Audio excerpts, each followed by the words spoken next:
Hello everyone. बच्चे लोग one shot video series में हम लोग आज क्लास 12th में ना chapter 11 that is dual nature पढ़ने जा रहे हैं बच्चों। ये जो वीडियो रहेगा वो कन्फाइंड रहेगा हमारे सीबीएसई के सिलेबस के अकॉर्डिंग। जो क्वेश्चन रिपीटेडली पूछे जाते हैं और जो इंपॉर्टेंट टॉपिक्स हैं बच्चों उनके बारे में अपन आज डिस्कशन करेंगे।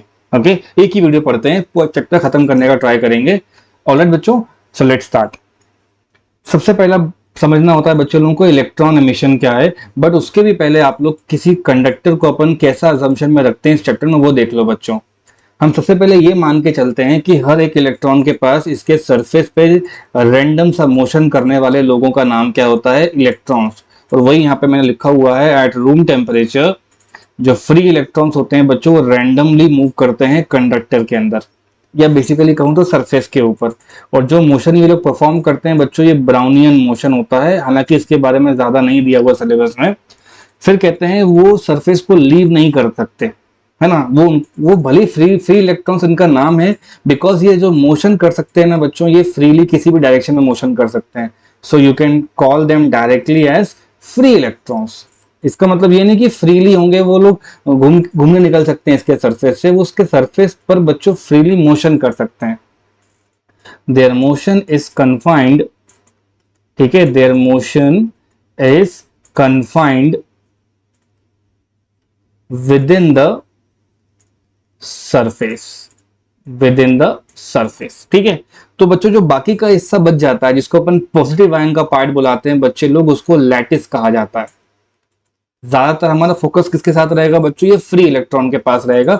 इसके बारे में आप सोचो, है ना, फ्री इलेक्ट्रॉन के बारे में ज्यादा बात हो रही होगी।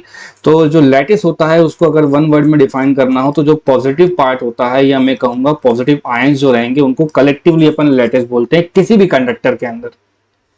थोड़ी बहुत बातें अपन यहाँ पे इन्वेंशन वाली कर देते हैं कि कब इसको डिस्कवर किया गया था। तो बच्चे लोग कैथोड रेज सबसे पहले डिस्कवर किए गए थे डिस्चार्ज ट्यूब से। तो वो एटम चैप्टर में पढ़ा दूंगा मैं आप लोगों को अच्छे से। कैथोड रेज को बताने वाले इंसान का नाम था विलियम क्रूक्स। ठीक है, विलियम क्रूक्स। उन्होंने इलेक्ट्रॉन नहीं, उन्होंने ये कहा था कि नेगेटिव चार्ज पार्टिकल्स होंगे क्योंकि वो प्लस की तरफ भाग रहे थे। ठीक है, तो नेगेटिव चार्ज पार्टिकल्स के बारे में उन्होंने बताया। तो बस इतना सा समझ लेना कि नेगेटिव चार्ज पार्टिकल, इस पर डिबेट मत करने लग जाना, क्योंकि कुछ सालों के बाद समवेयर अराउंड 1870 हमको ना इलेक्ट्रॉन्स डिस्कवर करके दिए। यही नेगेटिव चार्ज पार्टिकल्स को बाद में जाकर के इन्होंने इलेक्ट्रॉन डिस्कवर किया, और ये करने वाले इंसान का नाम था जे थॉमसन। ये सारी बेसिक बातें सर इसलिए कर रहे हैं कि कई बार बच्चे लोग कैथोड रेज और इलेक्ट्रॉन में हल्ला करने लग जाते हैं। उसके बाद बच्चों यहाँ पर इलेक्ट्रॉन की जो वैल्यू अपन को आज मालूम है वो भी नहीं मालूम पड़ी थी, मतलब 1.602 इंटू 10⁻⁻19 कूलम जो आज मालूम है वहां तब तक नहीं मालूम था उन लोगों को बच्चों। चार्ज टू मास रेशियो मालूम पड़ा पहले, ना चार्ज मालूम पड़ा ना मास मालूम पड़ा, उन्हें एक फैक्टर मालूम पड़ा जिसको उन्होंने बोला स्पेसिफिक चार्ज। क्या बोला बच्चा लोग, उसको बुलाया इन लोगों ने स्पेसिफिक चार्ज, और E बाय एम की वैल्यू बताई 1.76 इंटू 10⁻11। चार्ज के लिए आ जाएगा कूलम और मास के लिए हो जाएगा KG. So these are the few things which I would like my students just to memorize और रिमेंबर फॉर फर्दर यूसेज। अभी मैंने आपको इतना ही बताया है कि नॉर्मल कंडीशन में हिम्मत नहीं है इन इलेक्ट्रॉन्स में बाहर निकलने की, ये खाली मोशन यहाँ करेंगे, और इसीलिए इनका नाम क्या होता है, फ्री इलेक्ट्रॉन्स या फ्रीली इलेक्ट्रॉन्स। तो मैं यहाँ पे फ्री इलेक्ट्रॉन्स बोल देता हूँ। आगे पॉइंट पढ़ते हैं फटाफट। ये कहता है they don't leave the surface of the conductor. कभी ऐसा हो भी गया ना बच्चों कि ये एक इलेक्ट्रॉन का मन कर रहा है कि आज मैं भाग जाता हूँ उनकी कैद से, तो सपोज ये इलेक्ट्रॉन अगर छोड़ के बाहर निकलता है बच्चों, तुरंत वहां पर एक प्लस का साइन आ जाएगा, मतलब होल क्रिएट हो जाएगा, होल क्रिएट हो जाएगा, या वॉइड आ जाएगा बच्चा लोग, या होल आ जाएगा। तो उसको तुरंत उसको क्या करेगा, वो इंस्टेंट पे वो उसको वापस से अट्रैक्ट कर लेगा। तो लिखा है ना, it gets attracted due to positive charges. तो ऐसे तो कभी जिंदगी भर ये बाहर नहीं निकल पाता। सोच के देखो सर क्या बोल रहे हैं, कोई भी इलेक्ट्रॉन लाइफ टाइम बस फ्री फॉर्म में कंस्टेंट मोशन करता हुआ सरफेस पे ही रह सकता है। मोशन कैसा होगा, ब्राउनियन मोशन टाइप का, तो कभी बेचारा बाहर निकल नहीं पाएगा। और ऐसे ही किसी सरफेस से इलेक्ट्रॉन को अगर बाहर निकालना है आपको, तो कुछ ना कुछ एक एक्सटर्नल वर्क डन चाहिए रहेगा। ठीक है, तो क्या लिखा है, external work done is required external work done is required, वही आगे लिखा हुआ है मैंने, some external energy is required to emit the electrons from the metal surface. हम मेटल ही क्यों मान के चल रहे हैं, बिकॉज अबंडेंस में यहाँ पे इलेक्ट्रॉन्स होंगे और जिनको अपन को बाहर निकाल के कंडक्शन कराना है और बहुत सारी बातें पढ़नी है। That is why I am saying you कि somebody, some external force, external agent, external work done will be required, which will be later called as type of energy। इसके बारे में बात करने जा रहे हैं अगले ही पेज पे। समझ लो कि इलेक्ट्रॉन यहाँ से निकल नहीं सकता है खुद की हेल्प से, है ना, वो केवल कंस्ट्रेंट मोशन देगा। राइट बच्चों, let's move on. And one more thing students, ये जो ई बाय एम का जो वैल्यू इतना प्रिसाइज अपन को मिल रहा है ना बच्चों, ये मिलिकन के एक बहुत ही फेमस ऑयल ड्रॉप एक्सपेरिमेंट से मिलता है। तो मिलिकन के एक्सपेरिमेंट से इसका वैल्यू पता चलता है। जे थॉमसन ने सिर्फ इतना कहा था कि जो ई बाय एम का रेशियो होता है ना, वो लगभग सब पार्टिकल्स के लिए ऑलमोस्ट सेम हुआ, है ना। ये उन्होंने आखिरी में कंक्लूजन कहा था कि इट इज ऑलमोस्ट सेम और the particles behaving as same, तब जाके उन्होंने इनका फेमस नाम रखा था, they are called as electrons. ठीक है, तो ऐसा कंफ्यूजन नहीं करके रखना है अपन को। और ये 1870 वाली में ये थोड़ा चेकआउट कर लेना कितना है ये। चलो आगे बढ़ते हैं अपन। ओके स्टूडेंट्स, तो चलो फटाफट पढ़ लेते हैं कि वर्क फंक्शन क्या होता है। बच्चों वर्क फंक्शन को अपन लोग W या तो फाइ से बताएंगे अपने इस चैप्टर में। और वर्क फंक्शन का मतलब यही है जो मैं आपको बार बार बता रहा था पहले वाले पेज पे, कि एक कम से कम एनर्जी की जरूरत होती है बच्चों कि हम एक इलेक्ट्रॉन को ना उस सरफेस से बाहर निकाल पाए। तो देखो क्या लिखा है, the minimum energy required to emit the electron which are just on the surface of the conductor. तो बच्चों मान लो मेरे पास ये कंडक्टिंग सरफेस है ना, उसके पास इलेक्ट्रॉन्स रखे हुए हैं। आपको क्या कम से कम एनर्जी चाहिए होगी जिसपे आप इस इलेक्ट्रॉन को एमिट करा दोगे यहाँ से। ठीक है, तो सीधा सीधा हिसाब है बच्चों, हर इलेक्ट्रॉन के पास जो खुद का एनर्जी होता है वो नेगेटिव में होता है। आपको बच्चों वहां पर कुछ ना कुछ एक वर्क डन करना होता है एक्सटर्नली, और वही वर्क डन कहलाता है कि कितनी आपको एक्सटर्नल एनर्जी चाहिए।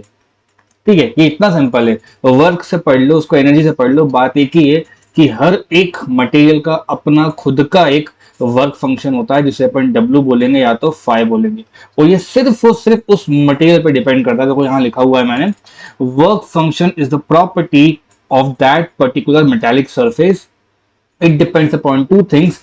तो पहली बात, दो यहाँ पॉइंट ले देता हूँ, किन किन फैक्टर्स पे डिपेंड करता है। मान लो एग्जाम में आ जाता है वर्क फंक्शन किस पे डिपेंड करता है, तो आप साफ साफ बोल देना कि सर सबसे पहली बात तो ये मेटालिक कंडक्टर पे डिपेंड करता है या उसकी सरफेस पे डिपेंड करता है, और दूसरा बच्चों वो सरफेस का नेचर कैसा है। तो हो जाएगा यहाँ पे नेचर ऑफ सरफेस। ठीक है, दोनों पॉइंट समझ लेना। मतलब सरफेस स्मूथ होता है, एक रफ सरफेस हो सकता है, तो स्मूथ वाले पर जल्दी इलेक्ट्रॉन बच्चों आपके क्या हो जाएंगे, एमिट हो जाएंगे। तो नेचर ऑफ सरफेस पर डिपेंड भी करता है। हम ज्यादातर इस चैप्टर में ना बच्चे लोग इलेक्ट्रॉन वोल्ट के अंदर बातें कर रहे होंगे। तो electron volt is just a measure of energy.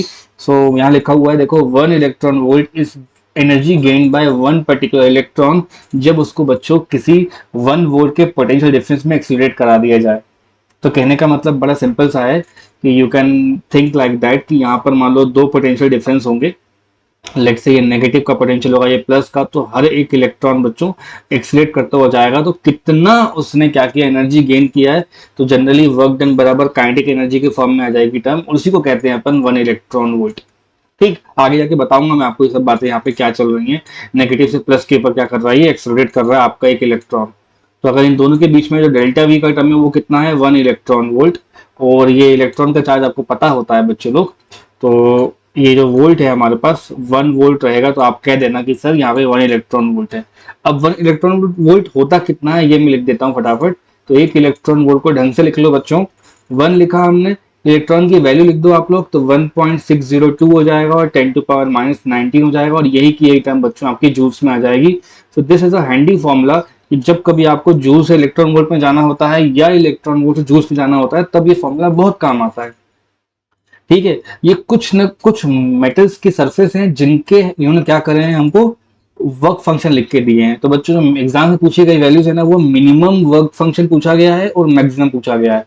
तो मैं आपको एडवाइस करता हूँ कि ये जो सीजियम लिखा हुआ है उसका मिनिमम याद कर लो, 2.14 होता है, और platinum has the highest work function. कहने का मतलब है इसके पास जो काम करना होगा ना बच्चों, वो ज्यादा एनर्जी दोगे तब इलेक्ट्रॉन रिलीज करेगा, और यहाँ पर क्या हो जाएगा, वर्क बहुत ही कम करोगे ना तो एनर्जी जल्दी से रिलीज कर देगा ये।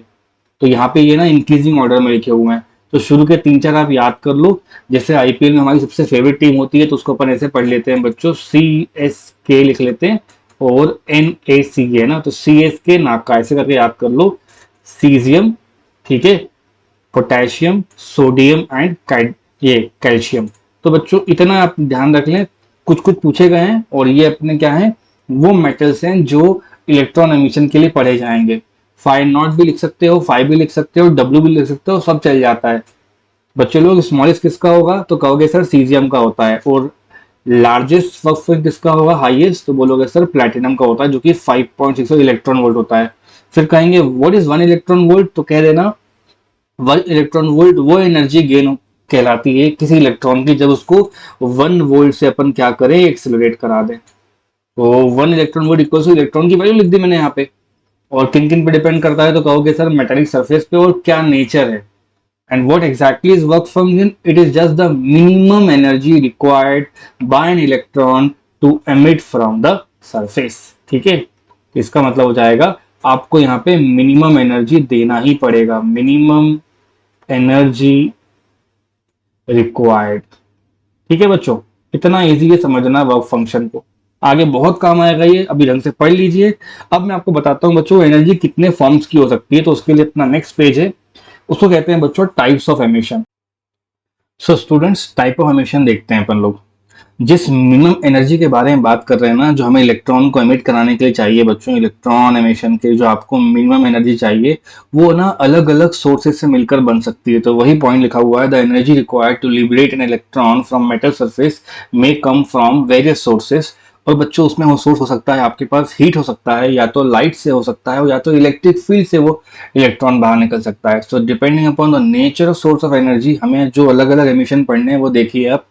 पहला बच्चों सिंपलेस्ट फॉर्म है वो है थर्मियोनिक एमिशन, जिसको जनरली अपन लोग लाइट वगैरह जो बल्ब होते हैं ना हमारे पास, उनके पास देखते हैं कि उनका जो फिलामेंट होता है वो बहुत ही ज्यादा मेल्टिंग पॉइंट का होता है।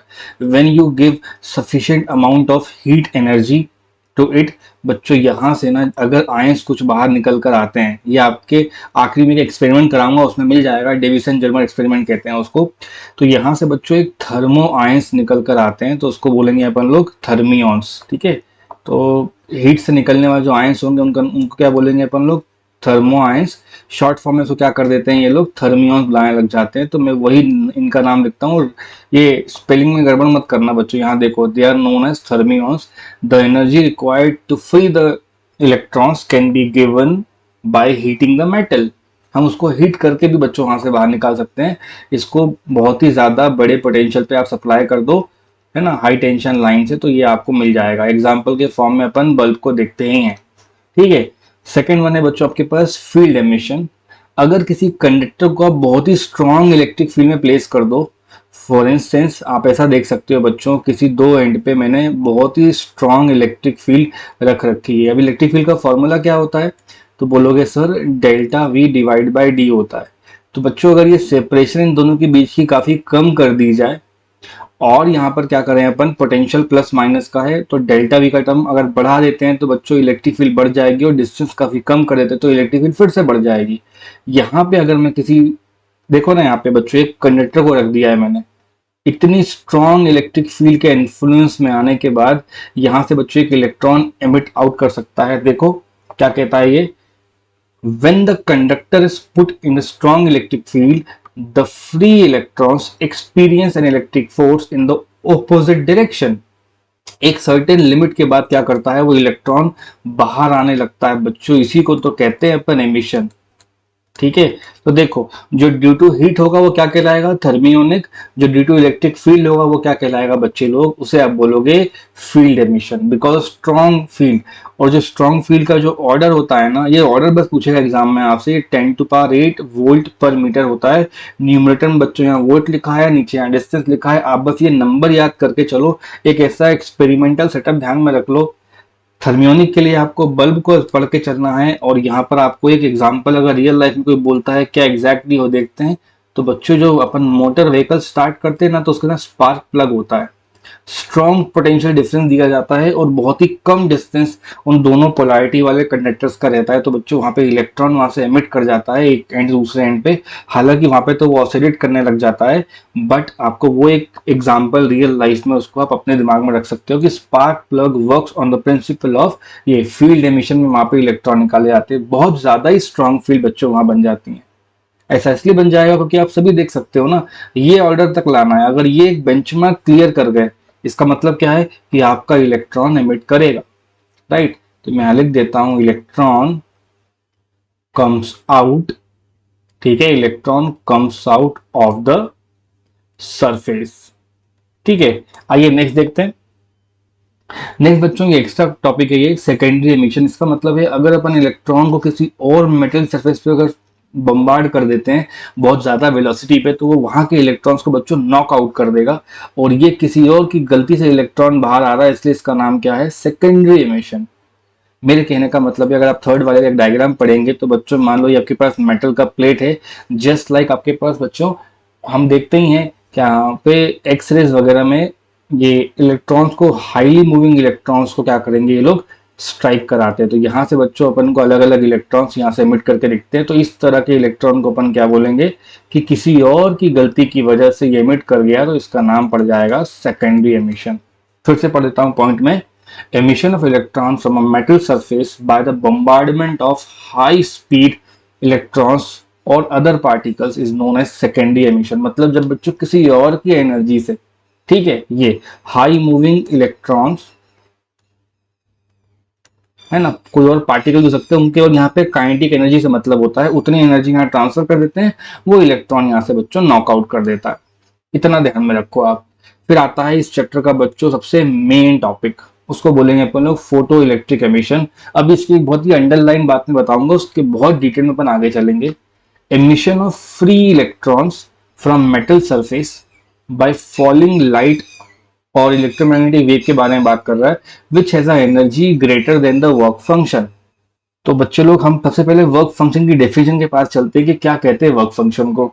तो वर्क फंक्शन का मतलब होता है बच्चों मिनिमम एनर्जी, ठीक है, एक कम से कम एनर्जी जो चाहिए ही हमको इलेक्ट्रॉन को बाहर निकालने में। अब वो एनर्जी बच्चों आप लोग या तो उसको हीट से दे सकते हो, या तो आप फील्ड से दे सकते हो, या आप सेकेंडरी फॉर्म में दे सकते हो, या तो आप लाइट के फॉर्म में दे सकते हो।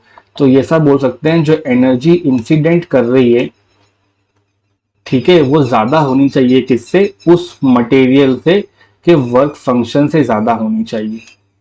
कहने का मतलब है energy should be greater than और you can say equal to your work function. ये एक लाइन याद रखेंगे ना तो आप बोलेंगे सर यहाँ वही लिखा हुआ है, emission of free electron from the metal surface by falling light of electromagnetic wave which has energy greater than the work function of metal is known as, इसे क्या बोलोगे बच्चों आप लोग, फोटो इलेक्ट्रिक एमिशन। और जो इलेक्ट्रॉन्स उस surface से बाहर निकल जाएंगे उससे अपन बोलने लगते हैं फोटो से निकले हुए इलेक्ट्रॉन्स। एक स्टैंडर्ड डायग्राम में बना देता हूं आप लोगों को बच्चों। ये रहा आप लोगों के पास एक मेटल, ठीक है, इस मेटल के पास खुद का एक फिक्स वैल्यू होता है जिसे आप वर्क फंक्शन में फाई या डब्ल्यू बोलते हैं। ये एक स्टैंडर्ड एनर्जी का टर्म रहेगा जो हमको चाहिए ही चाहिए। फॉर एग्जाम्पल बच्चों अगर इस पूरे मेटल के पास वर्क फंक्शन है लेट से 1 इलेक्ट्रॉन वोल्ट का, तो आप बोलो कि सर एक से कम का एनर्जी आएगा तो ये एमिट नहीं करने देगा।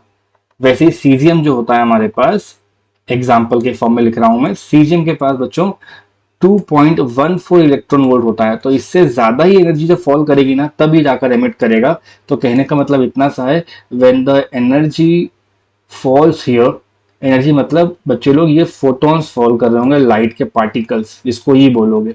ये जो ई होनी चाहिए वो ज्यादा होनी चाहिए किससे, वर्क फंक्शन से, तब आपको यहाँ पे एक इलेक्ट्रॉन बाहर मिलेगा। और वो एनर्जी किनको पड़नी चाहिए, जो इलेक्ट्रॉन यहाँ ऑलरेडी सरफेस पे बैठे हैं, इतनी हिम्मत नहीं कि यहाँ से बाहर निकल जाए, और जो पार्टिकल निकल करके भागा है यहाँ से उसका नाम बोलेंगे, लाइट की वजह से निकला है तो बच्चों उसका नाम हो जाएगा फोटो।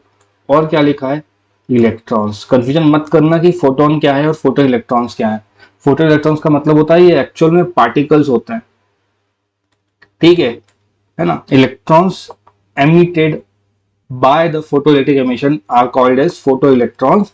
और ये फोटोन, ये बच्चों आइंस्टीन का अजम्पशन है लाइट के पार्टिकल्स के लिए। तो मैं यहाँ लिख देता हूँ फोटोन, जब भी वर्ड आज के इस्तेमाल होगा तो इसके लिए हो जाएगा पार्टिकल्स ऑफ लाइट। ठीक है। तो कहानी इतनी सी है कि आप लोगों के पास बच्चों एक सरफेस रहेगी, उस पर लाइट गिराओगे, वो लाइट अगर सफिशिएंट रह गई इलेक्ट्रॉन निकालने के, तो you will see a photo electron emitting out of the surface, and this type of phenomena is known as photo electric emission, in short PEE। यहाँ तक का क्लियर होना चाहिए, तभी आगे बढ़ सकते हैं अपन। राइट बच्चों? So students, photo electric effect को बिल्कुल डिटेल में पढ़ लेते हैं। इसको हर्ट्स ऑब्जर्वेशन भी कहते हैं बच्चों, और बुक्स वगैरह में लेनार्ड्स ऑब्जर्वेशन और हर्ट्स ऑब्जर्वेशन के नाम से कलेक्टिव फॉर्म में पूछा जा सकता है। तो बच्चों, हर्ट्स से सबसे पहले तो ये बताया था कि आपके पास अगर कभी कोई लाइट रे इंसिडेंट कराते हो, ध्यान रखें सब लोग, लाइट रे के ऊपर इंसिडेंट कराते हैं तो जितनी ज्यादा यहाँ पे फ्रीक्वेंसी होगी ना, उतनी अच्छी उसके पास एनर्जी होगी। उसने कहा था H बराबर E बराबर H इंटू न्यू का टर्म होता है, विच मीन्स दैट अगर एक ग्राफ से इसको समझा जाए बच्चों, तो ये हो जाता है न्यू का टर्म, और यहाँ पर मैंने सिर्फ एनर्जी लिखी है, एनर्जी या इंसिडेंट रेडिएशन के बारे में बात कर रहे हैं। ठीक है। तो देखो बेटा, H वहाँ पर कांस्टेंट है, तो आप बोलोगे सर इस तरह जा रहा है, इसका स्लोप की वैल्यू H हो जाएगी। ठीक है, H वहाँ पर कांस्टेंट रहेगा। तो everybody knows that E equals H into nu. अब मुझे बताओ, यहाँ पर जो मेटल सरफेस होगी उसके पास तो मिलियंस में इलेक्ट्रॉन्स होंगे, तो ये जो सरफेस वाले इलेक्ट्रॉन्स है, they want to get out of the surface. और हर सरफेस के पास बच्चों आप जानते हो कि खुद का वर्क फंक्शन होता है, जिसको W या तो फाइव से कहते हैं। तो इसको ऐसे समझ लो कि मान लो मुझे किसी पर्सन को 50 रुपीज देने हैं, और मुझे कोई इंसान 40 रुपीज की हेल्प करना दे चाहता है, तो मेरा तो उससे काम नहीं चल पाएगा बच्चों। मुझे या तो 50 रुपीज चाहिए, या तो उससे ज्यादा रुपए मुझे कोई ला कर देगा, मान लो लेट से 60 रुपीज ला कर देता है, तो हमको ओके ओके कंडीशन मिल जाएगी। ठीक वैसे ही बच्चों, ये जो वर्क फंक्शन है ना, इससे ज्यादा ही एनर्जी फॉल होनी चाहिए, तभी इलेक्ट्रॉन बाहर आएगा। ये सिंपल सा लॉजिक है। तो अगर मैं यहाँ पे लिखूं एमिशन देखना है अगर आप लोगों को, तो एमिशन देखने के लिए बच्चों जो एनर्जी होती है वो ज्यादा होनी चाहिए या बराबर किससे, वर्क फंक्शन से। और अगर आपको एमिशन नहीं देखना, ठीक है, एमिशन नहीं चाहिए, तो आप बोलोगे सर सीधा सीधा हो जाएगा, एनर्जी अगर लेस देन आती है तो ये क्या हो जाएगा, लेस देन वर्क फंक्शन। अब जो इलेक्ट्रॉन यहाँ से निकल जाता है, वो इलेक्ट्रॉन बिकॉज ऑफ लाइट होता है, इसलिए इसका नाम बच्चे लोग किस नाम से बुलाते हैं, इसको हम लोग फोटो लिखने लगते हैं, इलेक्ट्रॉन्स करने लगते हैं। ध्यान रखना, जो इजेक्ट होके जा रहा है बच्चे लोग, उसको कहा जाता है फोटो इलेक्ट्रॉन, और जो लाइट से इंसिडेंट करता है उसको बोला जाता है फोटॉन्स। ठीक है। और हर फोटोन एच म्यू के फॉर्म में एनर्जी अपने पास कैरी करता है, जितनी ज्यादा फ्रीक्वेंसी पे होगा उतना ज्यादा एनर्जी कैरी करेगा। तो यहाँ पे वही बातें लिखी हुई हैं, the phenomena of ejection of electron from the metal surface is known as photo electric effect. जब जब बच्चों ये कंडीशन फॉलो हो जाएगी ना, याद रखो आप, तो सिंपल सी बात, E ग्रेटर देन W हो जाएगा, और नो एमिशन केस में E less than work function की बात आएगी। अब बच्चों, अपन किसी एक सरफेस को पढ़ लेते हैं फटाफट, and then we study more. Okay, so let's move on. So बच्चों, इसी एक्सपेरिमेंट में ये भी देखा गया ना कि कुछ अल्कली मेटल्स जैसे कि लिथियम, सोडियम, पोटेशियम और सीजियम, रुबिडियम, बच्चों ये सारे के सारे अल्कली मेटल्स हैं, ये लोग ना विजिबल लाइट से भी क्या कर गए, एमिट कर गए। तो अगर मैं यहाँ पर लिख देता हूँ बच्चों अल्कली मेटल्स, जैसे ऊपर एग्जांपल लिखा हुआ है अल्कली मेटल्स, और यहाँ जो फॉल अपन लाइट करा रहे हैं, वो कौन सी लाइट फॉल करा रहे हैं बच्चे लोग, विजिबल। विजिबल का मतलब ये एक रेंज में होगी, तब भी बच्चों आपको यहाँ से इलेक्ट्रॉन बाहर आता हुआ दिखाई दे जाएगा अगर ये अल्कली मेटल्स होंगे। ये यहाँ पे बोला गया है, इल्यूमिनेटेड बाय द लाइट। और बोला गया है, यह भी फाउंड किया गया कि जो जिंक है, कैडमियम है बच्चों, मैग्नीशियम है, ये अल्ट्रावायलेट लाइट, अगर अल्ट्रावायलेट लाइट है ना बच्चों, तो उसके पास फ्रीक्वेंसी का टर्म क्या हो जाएगा, ज्यादा हो जाएगा, और साथ ही साथ उसके पास वेवलेंथ क्या हो जाएगा, कम हो जाएगा। तो वेवलेंथ कम। तो आप इतना ध्यान रखें कि कुछ ऐसे मेटल्स हैं, कुछ ऐसे मेटल्स है, जैसे बच्चों मान लो जिंक हो गया आपके पास, जिंक और कैडमियम एक्सेट्रा, वो लाइन में लिखा हुआ है, आप उसको ध्यान से पढ़ लीजिएगा। इनके साथ क्या प्रॉब्लम हुई कि इनको जब हम लोगों ने यूवी लाइट ला कर दिया, तब इन्हें इलेक्ट्रॉन यहाँ से इजेक्ट करा जाए। इलेक्ट्रॉन कौन सा इजेक्ट करता है, जो सरफेस पे होता है, उसको ये एनर्जी मिल जाती है, और एनर्जी का वो वर्क फंक्शन अपना यूटिलाइज करके बच्चों भग जाता है, और यहाँ जो रिमेनिंग एनर्जी बनती है उसको बोलते हैं मोशन की एनर्जी, वो कहलाती है काइनेटिक एनर्जी, जो आगे जाके मैं आपको समझा दूंगा। इसी को कहते हैं बच्चों फोटो इलेक्ट्रॉन्स, यहाँ से बाहर जा रहा है। राइट। तो कुछ पेपर में आता है कि अल्कली मेटल, तो उसके आंसर में क्या मार्क करोगे, विजिबल। और यहाँ लिखा है अगर मान लो बच्चों जिंक और कैडमियम, तो उस केस में आप बोलोगे सर लाइट कौन सी हो जाएगी, हमारे पास यूवी लाइट है। ये दो बातें आपको ध्यान रखनी है in regard of the previous topic, जो आपका नॉर्मल क्या था, फोटो इलेक्ट्रिक इफेक्ट था, जहाँ सीधे सीधे बात अपन ने क्या करी थी कि आपने एनर्जी दिया, उससे क्या हो जाएगा बच्चों, कुछ वर्क फंक्शन यूज हो जाएगा, और बाकी इलेक्ट्रॉन काइनेटिक एनर्जी को लेकर चला जाएगा। तो यही सारा कुछ ना रिलेट कराया था हमारे पास आगे जाके आइंस्टीन ने, जिसको कहते हैं आइंस्टीन फोटो इलेक्ट्रिक इक्वेशन। वो मैं आपको अभी बस नेक्स्ट पेज बता दूंगा, लेकिन यहाँ तक का अपन को समझ के चलना है। ऑलराइट, सो स्टूडेंट्स क्विकली हम लोग क्या पढ़ लेते हैं, थ्रेशोल्ड फ्रीक्वेंसी और थ्रेशोल्ड वेवलेंथ। अब तक की क्लास में आप सबको पता है कि हर एक मेटल के पास खुद का एक वर्क फंक्शन होता है, जिससे ज़्यादा ही एनर्जी यहाँ पर बच्चे लोग फॉल करनी चाहिए। ठीक है, तो एनर्जी जो फॉल कर रही है it should be greater then your work function. तभी आपको यहाँ पे क्या मिलेंगे, इलेक्ट्रॉन्स मिलना शुरू होंगे, जिसका नाम बच्चे लोग फोटो इलेक्ट्रॉन्स होता है। तो वो चीज़ मैं यहाँ लिख देता हूँ। ठीक है, ये अपने एक नॉर्मल सा नोशन होगा, हर एक क्वेश्चन बच्चों इसी के आसपास चल रहा होगा। ठीक है, जो इंसिडेंट एनर्जी आएगी वो फोटोन के टर्म्स में लिखोगे तो हर्ट्ज से समझा रखा है अपन को। ई का फॉर्मूला क्या होता है, एच इंटू न्यू, जहाँ पे एनर्जी कितनी हो जाएगी ई, न्यू क्या हो जाएगा फ्रीक्वेंसी। बच्चों ठीक उसी तरह आपको अगर यहाँ पे एक टर्म दिख रही है ना, ये वर्क फंक्शन और ये फाई, तो अपन ये बोलेंगे कि हर एक मटेरियल, हर एक मेटल जो फोटो सेंसिटिव नेचर का है, उसके लिए अपन क्या क्या डिफाइन कर सकते हैं, फ्रीक्वेंसी डिफाइन कर सकते हैं। वो कैसे बच्चों को, ग्राफ की हेल्प से। कैसे डिफाइन करेंगे, आपने नोटिस किया होगा बच्चों, पीछे वाले पेज में मैंने बता रखा है आपको कि जब जब एनर्जी क्या होती है, ज्यादा होती है वर्क फंक्शन से तो एमिशन मिलेगा, और कम होती है तो वर्क एमिशन नहीं मिलेगा। राइट, तो उसको अपन अगर ऐसे पढ़ाया जाए कि बच्चों इस वाई एक्सिस पे अपन यहाँ लिख देते हैं फोटो इलेक्ट्रॉन्स, क्या लिख देते हैं बच्चों, फोटो इलेक्ट्रॉन्स, और यहाँ पर न्यू कर देते हैं। तो न्यू बढ़ते बढ़ते एक ऐसे पॉइंट तक पहुंचता है जिसको अपन न्यू नॉट बोलेंगे बच्चों, और उसी पॉइंट के बाद आपको क्या मिलेंगे, फोटो इलेक्ट्रॉन्स मिलना शुरू होंगे। तो ग्राफ आपका कुछ इस तरह बन जाएगा। इसके पहले क्या हो रहा है, तो बोलोगे सर जी कोई भी एमिशन नहीं हुआ, तो आंसर हो जाएगा यहाँ पे आपको क्या क्या लिखना होगा बच्चों, एमिशन नहीं हुआ है, और यहाँ पे क्या हो रहा है, इलेक्ट्रॉन का एमिशन पॉसिबल है। तो कहने का मतलब क्या है, ये म्यू नॉट का वैल्यू क्या हो रहा है, तो mu not is defined as the minimum frequency, ऐसा लिखते हैं इसको, द मिनिमम पेपर में थ्रेशोल्ड फ्रीक्वेंसी। अगर एग्जाम में डायरेक्ट ग्राफ आ गया तो गड़बड़ मत करना, ये ग्राफ है बच्चों थ्रेशोल्ड फ्रीक्वेंसी का। यहाँ फोटो इलेक्ट्रॉन लिखा जाता है, मतलब एमिशन हो चुका है। तो देखो उसके पहले एमिशन नहीं होता, उसके बाद होता है। तो आप कैसे डिफाइन करोगे, mu not is the minimum threshold frequency after which the electron emission is possible, electron emission is possible. यहां तक समझ में आना चाहिए बच्चों। तो सीधी सीधी बात कर लेते हैं बच्चों, फाई का मतलब हो जाता है एच इंटू न्यू, नहीं, फाई एक कांस्टेंट वैल्यू है, तो बच्चों यहाँ पे भी कांस्टेंट कम आएगा। ये हर एक मेटल के लिए क्या होता है, कांस्टेंट। तो न्यू नॉट कितना हो गया, तो बोलोगे सर सीधी सीधी बात करते तो फाई बाय एच हो गया। तो फाई क्या होता है, तो बोलोगे सर ये तो दुनिया जहान में प्लैंक कांस्टेंट है, और ये चीज भी क्या हो जाती है, कांस्टेंट किसी एक पर्टिकुलर मेटल के लिए।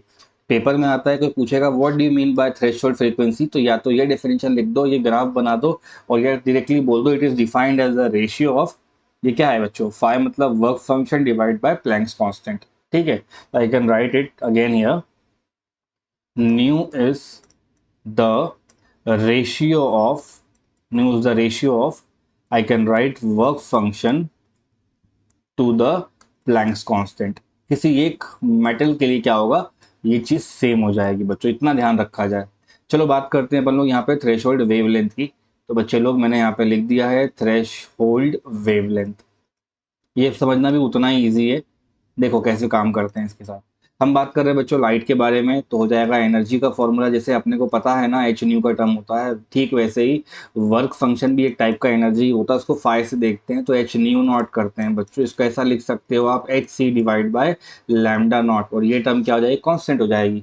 तो कहने का मतलब है बच्चे लोग, आप डायग्राम को ढंग से अगर देखेंगे ना, तो ये टर्म और वर्क फंक्शन आपस में इन्वर्सली प्रोपोर्शनल है। कहने का मतलब है अगर ये ज्यादा होगा तो वर्क फंक्शन क्या होगा, कम हो जाएगा। तो बस इतनी सी बात है कि ये जो फाई का टर्म है मुझे कम चाहिए होता है अगर एमिशन जल्दी आपको देखना है।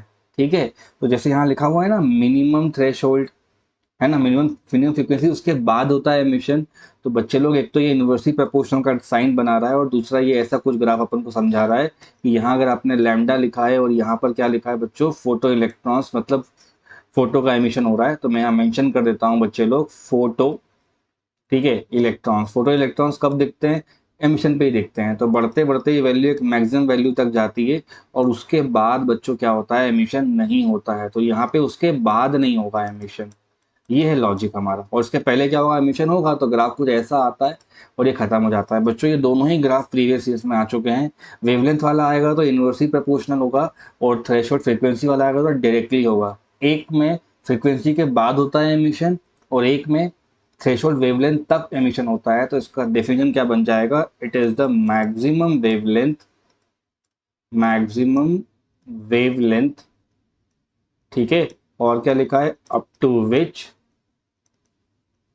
The electron emission is possible, up to which the electron emission is possible. इतना ध्यान रहना चाहिए हम लोगों को, ठीक है बच्चों। सो स्टूडेंट्स, आइंस्टीन का ना फोटो इलेक्ट्रिक इक्वेशन सबसे इंपॉर्टेंट टॉपिक कहलाएगा बच्चों, बिकॉज ये इस चैप्टर को ना फोटो इलेक्ट्रिक इफेक्ट और फर्स्ट पार्ट में बहुत प्रॉपरली कनेक्ट कर देता है। बहुत सिंपल सा कंडीशन बताता हूँ आप लोगों को क्या करना होता है बच्चों। आप लोगों को अभी तक हमने क्या समझा दिया है कि एक मेटल का प्लेट होगा, ठीक है, और हर मेटल के पास खुद का एक वर्क फंक्शन होता है, जितना मिनिमम एनर्जी चाहिए उसको इलेक्ट्रॉन एमिट कराने के लिए। तो mathematically what you are doing, आप यहाँ पर एक एनर्जी को फॉल कराते हो, ई लिखते हो, और बच्चों वर्क फंक्शन हो जाने के बाद उतना उतना एनर्जी यूटिलाइज हो जाने के बाद जो बाकी का एनर्जी बचता है बच्चों, वो इलेक्ट्रॉन लेकर के निकल जाता है, जो आप काइनेटिक एनर्जी मैक्स के फॉर्म से जानते हो। तो वही कहता है ये, the photon loses its energy in two part, दो पार्ट में चली जाती है। पहला liberation of electron from metal surface, और दूसरा बच्चों किस फॉर्म में चला जाता है, काइनेटिक एनर्जी के फॉर्म में। तो देखो सेकंड वाले का फॉर्म का नाम क्या है, काइनेटिक एनर्जी, और पहला हो जाएगा liberation of metal surface, electrons from metal surface. तो कहने का मतलब बड़ा सिंपल सा है, यहाँ देखिए आप लोग, ये आपके पास एनर्जी है। So as per the Hertz equation आप बोल सकते हो जो एनर्जी आ रही होती है ना, उसको बच्चे लोग अपन एच न्यू का नाम देते हैं। जितनी ज्यादा फ्रीक्वेंसी होगी उतनी ज्यादा हमारे पास एनर्जी जाती है। फिर आइंस्टाइन बोला ये जो एनर्जी आप फॉल कराते हो बच्चों, ये एनर्जी दो पार्ट में बांटी जाएगी। पहला पोर्शन होगा इसका, it is utilize in work done, और दूसरा पोर्शन जाएगा इसका in the maximum kinetic energy. और यही बच्चों एक स्टैंडर्ड फॉर्मूला बनता है किसका, आइंस्टाइन का फोटो इलेक्ट्रिक इक्वेशन। तो आइंस्टाइन फोटो इलेक्ट्रिक इफेक्ट की क्या बन रही है, ये इक्वेशन बन रही है। इसको और बहुत फॉर्म से लिखा जाता है। एक बात का ध्यान रखें, E बराबर 5+k max से इसको बहुत फॉर्म से लिख सकते हैं, जैसे मैं आपको बताता हूँ बच्चों।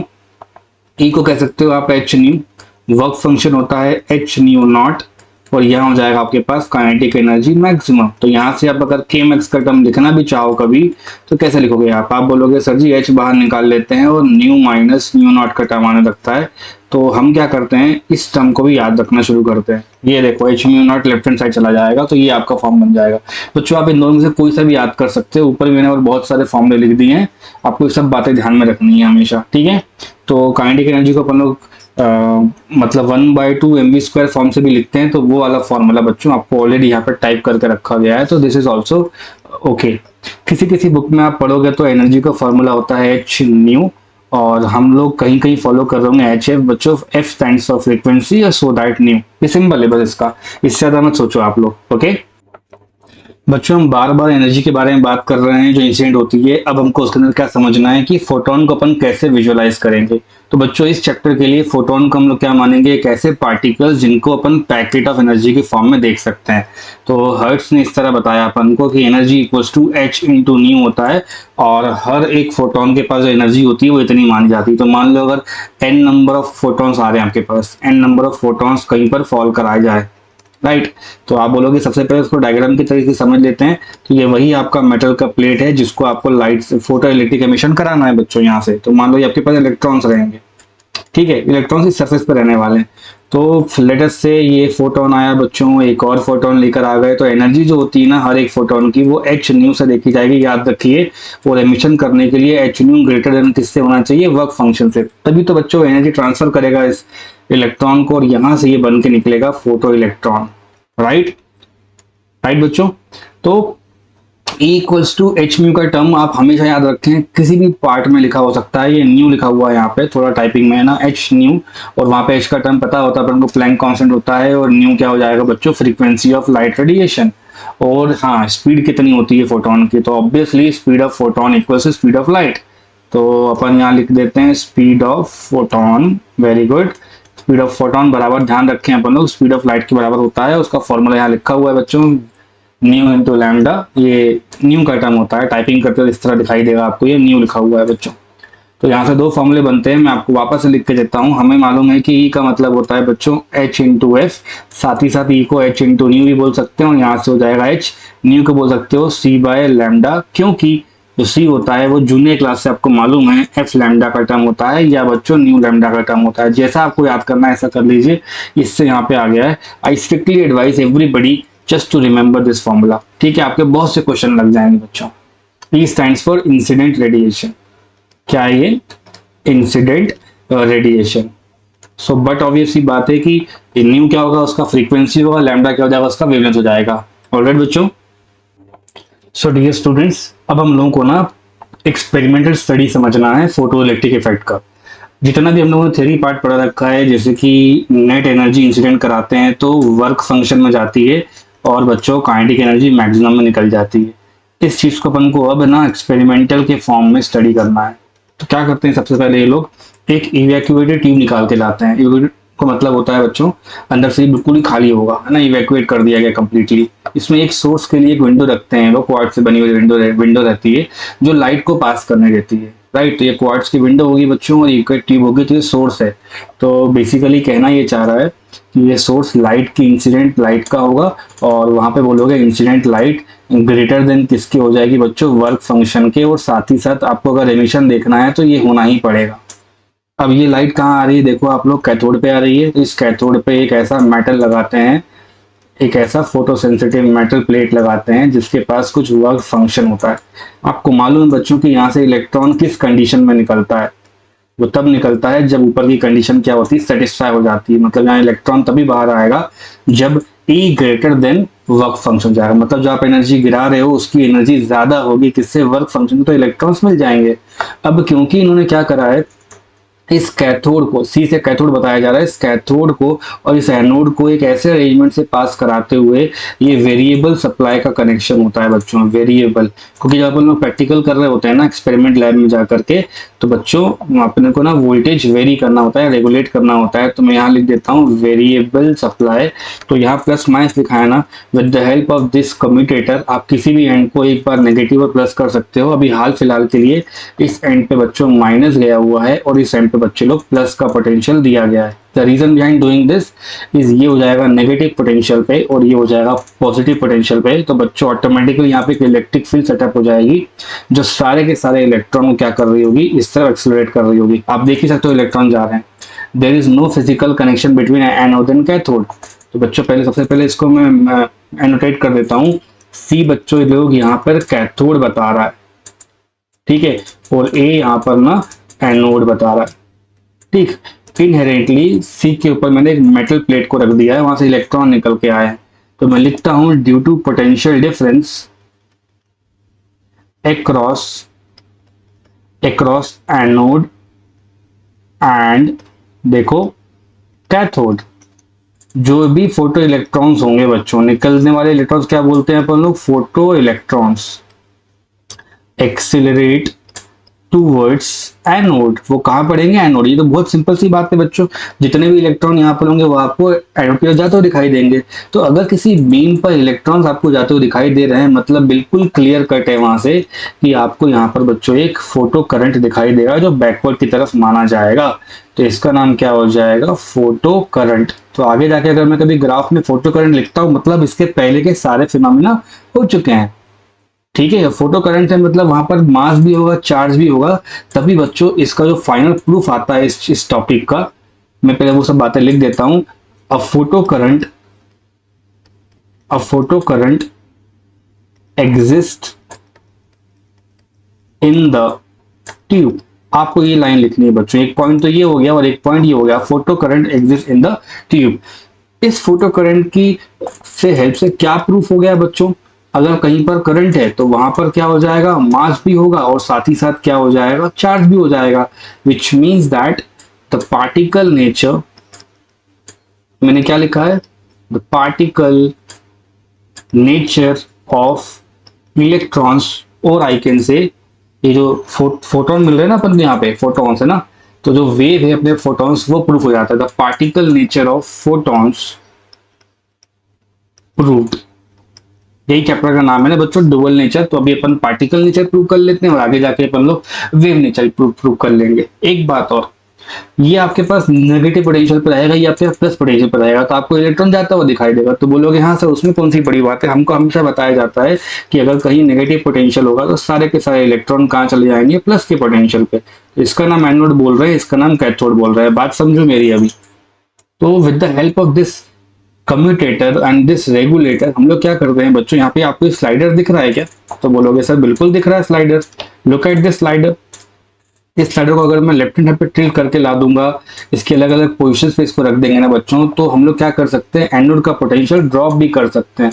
तो अगर मान लो मैंने इसका एनोड का पोटेंशियल ड्रॉप कर लिया फॉर टाइम बीइंग, तो ड्रॉप करने से पता है क्या होगा बच्चों, when ever you will be dropping इस पोटेंशियल, तो एक मोमेंट ऐसा आएगा कि ये जो कैथोड है ना ये उससे भी कम हो जाएगा। फिर इलेक्ट्रॉन बोलेगा भाई मैं क्यों तेरे पास आऊं। फॉर इंस्टेंस अगर कैथोड है आपका बच्चों वो नेगेटिव पर है और यहाँ इलेक्ट्रॉन अभी ये निकल चुका है, और यहाँ जो एनोड है बच्चों वो और ज्यादा नेगेटिव पे ला दूं मैं, मान लो मैं इसको और नेगेटिव नेगेटिव पे कर दूं, तो क्या इलेक्ट्रॉन आगे बढ़ेगा? तो बोलोगे no, electron will not move. तो उस कंडीशन पे इलेक्ट्रॉन की बीम नहीं जाएगी, इलेक्ट्रॉन क्या करेगा बच्चों, ब्रेक कर जाएगा। और इलेक्ट्रॉन ब्रेक जिस पोटेंशियल पे करता है उस पोटेंशियल को बोलते हैं बच्चों स्टॉपिंग पोटेंशियल। ठीक है, तो यहां मैं लिख देता हूं current will stop, current will stop. तो पेपर में डायरेक्ट पूछा जाएगा आप लोगों से, एक्सप्लेन करके बताइए स्टॉपिंग पोटेंशियल क्या होता है। क्या पूछेगा बच्चों आप लोगों से, वो पूछेगा सीधा सीधा आंसर, भैया स्टॉपिंग पोटेंशियल क्या होता है। तो क्या बोलोगे, ये एनोड के ऊपर कम से कम कितना पोटेंशियल, देखो मैंने ड्रॉप करवाया ना बच्चों, ड्रॉप कैसे करते हैं, इस स्लाइडर से आपके पास रेगुलेटर सप्लाई है, कम्यूटेटर है, इस पे स्विच एक्सचेंज कर सकते हैं। इस डायग्राम को देख के घबराना नहीं है, बस ये बोलना है कि भैया यहाँ प्लस माइनस दिख रहा है, अब इसको कम करूंगा मैं। ठीक है, तो आंसर हो जाएगा द मिनिमम, ध्यान दें सब लोग, the minimum negative potential at anode terminal, ये बिल्कुल वर्ड बाय वर्ड याद रखना है। एंड नेगेटिव पोटेंशियल कहाँ आना चाहिए, एनोड पे, at anode terminal eight which the current, छोटा वाला आई लिख रहा हूं मैं, ध्यान रखना, current becomes zero, the current becomes zero. तो इस पूरे टॉपिक को उन्होंने इस तरह स्टडी करा कि उन्होंने आपको पहले एमिशन दिखाया, प्रूफ क्या मिल रहा है वो बताया, इलेक्ट्रॉन क्यों आगे जा रहे हैं बच्चों वो भी बताया अपन को, और हम लोग ने चेंज करा पोटेंशियल अगर एनोड का तो करंट बैक कर जाएगा। और इसी डेफिनेशन को क्या बोला जाता है बच्चे लोग, स्टॉपिंग पोटेंशियल। इसको जनरली अपन डिनोट कैसे करते हैं, तो स्टॉपिंग पोटेंशियल होता है बच्चों potential difference between anode and cathode, और ये हमेशा नेगेटिव का टर्म में आता है, तो इसको बोलते हैं negative of potential difference between anode and cathode, this becomes your stopping potential. Right, potential का टर्म बच्चों ये वोल्ट में आएगा, इसका ऐसा यूनिट। आगे इसके बारे में बहुत बातें करेंगे अपन कि किस पोटेंशियल पे करंट रुक जाता है। अभी याद क्या करना है sir, at some potential the current will stop and that potential will be called as stopping potential. ठीक है, तो मैं लिखता हूं, एक बार और इस बात को समझ लेते हैं, व्हेन करंट स्टॉप्स, जब करंट क्या हो जाए बच्चों, स्टॉप हो जाए, उसको अपन क्या बोलते हैं, स्टॉप करने वाला पोटेंशियल, स्टॉपिंग, और क्या लिखा है बच्चे लोग, स्टॉपिंग पोटेंशियल। ठीक, चलो आगे देखते हैं। सो स्टूडेंट्स ग्राफिकली देख लेते हैं कि फोटोइलेक्ट्रिक इफेक्ट क्या है ना। तो यहाँ देखो, ये ऊपर ना बच्चों अलग अलग वेव्स के बारे में बता रखा है। तो जो विजिबल स्लॉट अपना मिलता है ना, वो वॉयलेट से लेके बच्चे लोग कहाँ तक जाएगा अपना, ये रेड तक जाएगा। तो यहाँ पे एक स्पेसिफिक हम लोगों ने वेवलेंथ लेके रखी है, उस पर्टिकुलर वेवलेंथ पे, इसे मान लो ये कोई सिमुलेटर से निकाला हुआ डायग्राम है बच्चों, तो एक सर्टेन फ्रीक्वेंसी और वेवलेंथ पे अगर मैं मान लूं कि किसी सोर्स से अपन को एनर्जी मिल रही होगी, तो एनर्जी बच्चों ऐसे लिखी जाती है, HF लिख सकते हो, उसको H न्यू से बता सकते हो, और उसकी स्पेसिफाइड वेवलेंथ के टर्म में भी लिख सकते हो। ये जो एनर्जी होगी ना बच्चों, ये ज्यादा होनी चाहिए किससे, आपके वर्क फंक्शन से। तो आप देख ही सकते हो कि यहाँ पर कैथोड है और यहाँ पर क्या है बच्चों, राइट साइड में एनोड है ना। तो कैथोड पर ये सोडियम से बना हुआ ये प्लेट है, which means that photo sensitive nature का है। और ये जो इलेक्ट्रॉन्स आपको ये डॉट डॉट से दिखाए जाए ना राइट साइड में बढ़ते हुए बच्चा लोग, ये फोटो इलेक्ट्रॉन्स हैं। So you can see that photo electrons are emitting, और अगर इलेक्ट्रॉन्स एमिट कर रहे हैं तो बैक साइड में क्या हो जाएगा, फोटो करंट हो जाएगा। Photo current. बच्चों लोग आप सप्लाई को चेंज कर सकते हो, कम ज्यादा कर सकते हो, आपको करंट मिल रहा है यहाँ पे, इसका मतलब है पार्टिकल नेचर प्रूफ हो रहा है। अब ना क्या करना होता है, ए जो पोटेंशियल ए का है उसको ड्रॉप करना होता है। ड्रॉप करोगे तो यहाँ पे नेगेटिव आता जाएगा, तो ये यहाँ पे नहीं आने वाले, विच मीन्स दैट एक ऐसा पॉइंट बच्चों जरूर आएगा इस डायग्राम में जहां पर इलेक्ट्रॉन बनना बंद हो जाएगा। सो द पोटेंशियल एट विच ये जो electron photo electrons right side जाना बंद कर देंगे, वहां फोटो करंट जीरो हो जाएगा। बच्चों उस पोटेंशियल को बोलते हैं स्टॉपिंग पोटेंशियल। मैं ये सारी बातें इसलिए डिस्कशन में ले रहा हूं ना कि अभी ग्राफ पूछे जाएंगे, स्टॉपिंग पोटेंशियल के ऊपर पूछा जाएगा सबसे पहले तो। दूसरा बच्चों, क्या इंटेंसिटी होती है। इंटेंसिटी का मतलब क्या हो जाता है, मान लीजिए कि कोई एनर्जी आपके पास यहाँ फॉल कर रही है, वो इंटेंसिटी इस पे कितनी एनर्जी फॉल करती है पर यूनिट एरिया, ठीक है, उसको कहते हैं पर इंटेंसिटी। तो energy falling per unit time into per unit area, this is a simple expression for intensity. ये आप लोगों को जानकारी होती है इस चीज की अच्छे से, ठीक है। चलो इसके बारे में देखते हैं, फोटो करंट क्या है, फोटो इलेक्ट्रॉन्स क्या, स्टॉपिंग पोटेंशियल क्या है, सब क्लियर कर चुका हूँ। इस डायग्राम में एक स्टैंडर्ड जगह पर ये वॉलेट के पार्ट में आ रहा है, अल्ट्रा वॉलेट बेसिकली बोल सकते हैं उसको। तो विबग्योर मतलब ये जो स्लॉट होगा हमारा बच्चों, विबग्योर का स्लॉट होता है ना। वॉलेट से पीछे आ रहा है मतलब क्या होगा, फ्रीक्वेंसी ज्यादा होनी चाहिए और वेवलेंथ बच्चों कम होनी चाहिए। ये है अपना लॉजिक पढ़ने का। एनर्जी सफिशिएंट मिल जाती है, और जब जब आपकी एनर्जी ज्यादा होगी कितने वर्क फंक्शन से, तब तब आपको यहाँ पे एमिशन दिखाई देगा। कुछ ग्राफ बताता हूँ फिर ये अपना खत्म ही हो जाएगा बच्चों, ठीक है। सो स्टूडेंट्स अब फटाफट अपन लोग क्या करते हैं, इफेक्ट्स को पढ़ लेते हैं। ये जो हमारा फोटो इलेक्ट्रिक एमिशन है ना, उसी पर बच्चों कुछ क्वेश्चन पूछे जाएंगे आपको। तो पहला क्वेश्चन है effect of intensity on photo electrons. तो इंटेंसिटी क्या इफेक्ट पड़ता है, तो पहले आप ये देखिए कि ये जो डायग्राम था हमारे पास थोड़ी देर पहले, यहाँ पर कैथोड था, यहाँ पर एनोड था। तो इंटेंसिटी का मतलब है बच्चों जितना ज्यादा आप यहाँ पे एनर्जी का जो सोर्स है उसको कितना पास लेकर आते हो, या ऐसा बोल सकते हैं कि सर ये पहले दूर रखा होगा उसको बाद में पास से लाके करने लग जाऊंगा तो ज्यादा एनर्जी हिट हो रही होगी। ये एक तरीका होता है इंटेंसिटी समझने का। तो देखो इंटेंसिटी है, और यहाँ पे अगर फोटो इलेक्ट्रॉन्स के बारे में बात की जा रही है तो एक बात तो पक्की है कि अगर कहीं पे इलेक्ट्रॉन्स निकल रहे होंगे, विच मीन्स दैट जो एनर्जी फॉल कराया जा रहा है वो ऑलरेडी बच्चों ज्यादा है किससे, आपके वर्क फंक्शन से। ये तो क्राइटेरिया ऑलरेडी पॉसिबल है, मतलब सारा का सारा फिनोमिना ऑलरेडी लग चुका है बच्चों, आपको इतना सोचना ही नहीं है। कहने का मतलब है जितना ज्यादा इंटेंसिटी आप फॉल कराओगे उतना ही ज्यादा यहाँ पे आपको इलेक्ट्रॉन्स मिलेंगे, और उतना ही बढ़िया आपको क्या मिलेगा बच्चे लोग, फोटो इलेक्ट्रॉन्स। तो डायग्राम देख के एक बात तो बिल्कुल क्लियर हो जाती है कि जो करंट होना चाहिए वो प्रपोर्शन होना चाहिए बच्चों इंटेंसिटी के।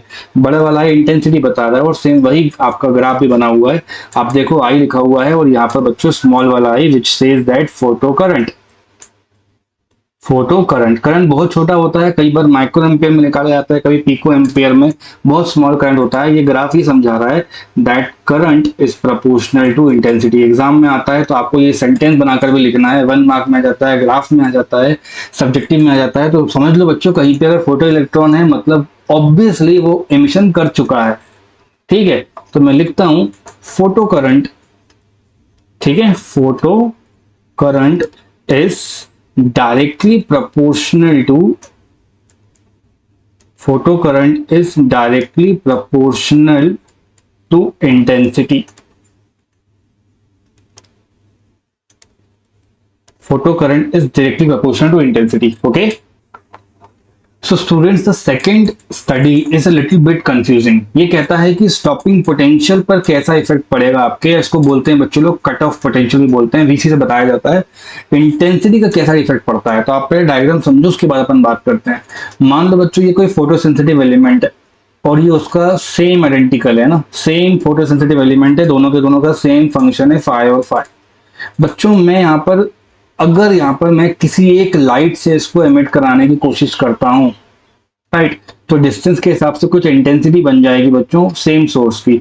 और अगर वही सेम सोर्स मैंने बच्चे लोग थोड़ा नजदीक ला करके लगाया, तो बच्चे लोग एक बार तो ये सोच में पड़ जाएंगे कि सर जी आपने सोर्स को पास लाया है तो यहाँ पे इंटेंसिटी ज्यादा होगी, यहाँ इंटेंसिटी क्या होगी, कम होगी। तो आप बोलोगे सर जी I2 बड़ा है यहाँ पे I1 से, तो दूर से लाइट भेजने पर एमिशन नहीं कर पा रहा तो पास से लाने एमिशन करने लग जाएगा। ऐसा बच्चे सोच लेते हैं, ये बहुत कंफ्यूजिंग लैंग्वेज में बात कर रहे हैं, बट ऐसा नहीं है बच्चों। समझ लो कि कोई क्लासरूम में बच्चे बैठे हुए हैं, जो बच्चे बैक बेंच पे बैठे हुए हैं उनको कम समझ में आ रहा है और फॉरवर्ड में आएंगे उनको ज्यादा समझ में आ रहा है, ऐसा जनरली सोचते हैं बच्चे। लेकिन कोई इसका मीनिंग नहीं है बच्चों। अगर आप इंटेंसिटी चेंज भी करते हो ना, तो उस फोटो सेंसिटिव या उस एमिशन पर आपका स्टॉपिंग पोटेंशियल वेरी नहीं करेगा। इट मीन्स दैट हम ये लिखते हैं stopping potential V S is independent, V S is independent on, Vs is independent on stopping potential। आपको ये ध्यान में रखना है। अब ध्यान दो क्या कह रहा है यहाँ पे। वाई एक्सिस पर बच्चों करंट बनाया गया, फोटो करंट है और यहाँ पर चल रहा है diagram. Let me change the pen colour. यहाँ पे आप लिख सकते हो सर प्लस में एनोड कैथोड है और यहाँ पर क्या जा रहा है, माइनस में एनोड कैथोड जा रहे हैं। जब ये 0 से ज्यादा होता है, एनोड कैथोड का मतलब होता है ये कैथोड होगा बच्चों, है ना। एक प्लेट हमारी कैथोड की होती है और एक प्लेट हमारी क्या होती है, एनोड की होती है। इन दोनों का पोटेंशियल डिफरेंस पे ग्राफ बनाया जाता है। ग्राफ पे आप देखो ये I1 I2 का मतलब क्या लिखा हुआ है, ये दो डिफरेंट इंटेंसिटीज है, तो लिखा हुआ है 2 डिफरेंट इंटेंसिटीज, लेकिन इनकी फ्रीक्वेंसी क्या है, सेम है। मान लो ये आपके पास किसी एक कलर का है, मान लो ये ब्लू कलर का है, तो ये वाला भी कितने का है होगा बच्चों, सेम ब्लू कलर का होगा। एक दूर से एक पास से है, तो पास वाले का इंटेंसिटी ज्यादा है, तो इन दोनों का कोई फर्क नहीं पड़ेगा किसके साथ, स्टॉपिंग पोटेंशियल के साथ। तो कहने का मतलब देखो अलग अलग इंटेंसिटी होंगे तो उनके अलग अलग करंट आ रहे हैं। मतलब इसके पास एक करंट स्मॉल I2 होगा, यहाँ पे करंट I1 होगा, लेकिन इनको पीछे लेके जाओगे बच्चों तो एक ऐसा पॉइंट आता है जहाँ पे करंट क्या होता है, अप्रोच करना शुरू होता है 0 की तरफ। इसको अगर एक सिंगल डायग्राम से बना के समझाया जाए ना बच्चों किसी फोटोइलेक्ट्रिक इफेक्ट के लिए, तो ऐसा बन जाता है कि एक्स एक्सिस पे आपके पास ओरिजिन का पॉइंट होता है, यहाँ पे बनाते हो plus of V A C, यहाँ बनता है minus of V A C. Y axis पर बच्चे लोग यहाँ पर करंट बनता है, ठीक है। करंट किसमें, माइक्रो एम्पियर में। तो एनोड कैथोड के डिफरेंस जब 0 होगा ना बच्चों, तब भी आपको करंट दिखाई देता है, और जब बढ़ाते जाओगे तो मैक्सिमम वैल्यू तक पहुंचता है करंट किसी एक पर्टिकुलर इंटेंसिटी के लिए। लेकिन पीछे लेकर आते जाते उसका मतलब पता है क्या है, आप ना potential difference between anode and cathode को क्या कर रहे हो बच्चों, नेगेटिव कर रहे हो। नेगेटिव का मतलब पता है क्या है, you are decreasing the anode. अब बस एनोड क्या कर रहे हो, डिक्रीज कर रहे हो। जब एनोड डिक्रीज होने लग जाता है, एक बात पक्की है कि एक पॉइंट ऐसा आएगा जहां पे करंट 0 हो जाएगा बच्चों। तो एक्स एक्सिस पे जहां पर करंट की वैल्यू 0 हो जाती है, उसी वाले पॉइंट को बोलते हैं कट इन पोटेंशियल, या बोलते हैं उसको स्टॉपिंग पोटेंशियल। तो मैं इसको VS नाम से आपको पढ़ा रहा हूं। अगर कोई और करंट आएगा अलग इंटेंसिटी का तो भी बच्चों वहीं पे निकल जाएगा। यही ग्राफ आपका ऊपर बना हुआ है। एक का नाम यहाँ पर I2 है, एक का नाम यहाँ पर I1 है, और I2 is greater than I1, तभी वो बच्चों ऊपर बना हुआ है, ठीक है। तो ये ग्राफ अपन को आना चाहिए, और ये इसका आंसर है, stopping potential is independent on, है ना, stopping potential is independent on intensity, ठीक है। क्या लिखा हुआ है ये, stopping potential is independent on intensity, ठीक है। चेंज कर लीजिएगा इसको, कोई यहां तक डाउट नहीं आना चाहिए। आगे देखते हैं अपन। अब ध्यान दो बच्चों, यहां पर बोल रहा है ये फ्रीक्वेंसी, और ये हो जाएगा आपका स्टॉपिंग पोटेंशियल। तो एक बात तो बिल्कुल पक्की है कि जो फ्रीक्वेंसी होती है ना, उसका सीधा सीधा लेन देन पता है किससे होता है, एनर्जी से होता है। Energy equals to H nu लिखा होगा आपने। जितना फ्रीक्वेंसी को आप बढ़ाओगे उतना एनर्जी बढ़ेगा। जितना ज्यादा एनर्जी आ गया उससे आपका जो आइंस्टीन का इक्वेशन है वो गड़बड़ करेगा बच्चों। कैसे, देखो equals to 5 plus kinetic energy max लिखा होगा आप लोगों ने, राइट। अब एनर्जी का टर्म यहाँ आ रहा है बच्चों, और ये एक टर्म कौन सा होता है, फिक्स होता है। देखो वर्क फंक्शन किसी मेटल का फिक्स होता है, इसका मतलब एनर्जी बढ़ाओगे तो क्या बढ़ेगा बच्चों, काइनेटिक एनर्जी बढ़ेगा। अगर काइनेटिक एनर्जी बढ़ता है तो आप सबको पता है ये किस पर डिपेंड करता है बच्चों, स्टॉपिंग पोटेंशियल पर डिपेंड करता है। इतना ज्यादा आपका ये इलेक्ट्रॉन अगर एक्सेलरेट होके जाएंगे, देखो इलेक्ट्रॉन क्या कर रहे हैं, एक्सेलरेट हो रहे हैं, तो उतना ही ज्यादा आपको क्या लाना पड़ेगा, स्टॉपिंग पोटेंशियल ज्यादा नेगेटिव पे करना रहेगा, तब जाके ये इलेक्ट्रॉन क्या करेगा, रुकेगा। बात समझो ना आप मेरे, यहाँ पे कैथोड लिखा हुआ है, एनोड लिखा हुआ है। इतना ज्यादा अगर काइनेटिक एनर्जी मैक्स आपने क्या करा, बढ़ाया, उतना ही ज्यादा बच्चों मुझे यहाँ पे ड्रॉप करना पड़ेगा किसका, एनोड का पोटेंशियल, ताकि एनोड का पोटेंशियल मुझे उतना ही बच्चे लोग ड्रॉप करना पड़ेगा। सो दैट ड्रॉप कर देने से क्या होगा, ये जो करंट है आपका यहाँ पे स्टॉप करेगा। तो बात बिल्कुल सीधी सी है कि सर जो एनर्जी होती है वो डिपेंड करती है न्यू पे। अगर न्यू ज्यादा होगा तो बच्चों, अगर इसको ज्यादा कर देंगे तो काइनेटिक एनर्जी मैक्स ज्यादा हो जाएगा, मैक्स ज्यादा हो जाएगा तो आपका आंसर होगा सर स्टॉपिंग पोटेंशियल भी क्या हो जाएगा, ज्यादा हो जाएगा।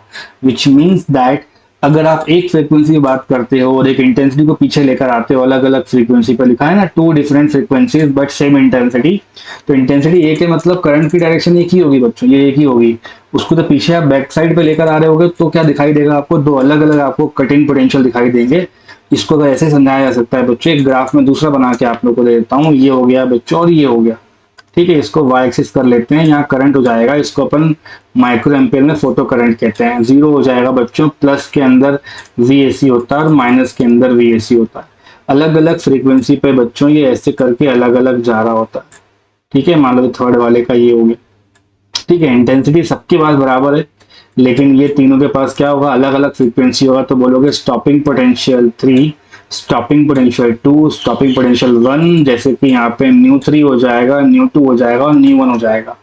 पीछे की तरफ आ रहा है तो उसका मैग्नीट्यूड ही काउंट होता है। कहने का मतलब है कि स्टॉपिंग पोटेंशियल थर्ड का है वो ज्यादा होगा, सेकंड का उससे कम होगा, और स्टॉपिंग पोटेंशियल बच्चों फर्स्ट का सबसे कम होगा। ये ध्यान रखना है तुमको। स्टॉप करने का पोटेंशियल क्या होता है, मतलब इस जगह पे बच्चों करंट जो होता है वो जीरो हो जाता है। The potential at which the current become zero और the current just stops, that's it. ये अपना स्टॉपिंग पोटेंशियल है।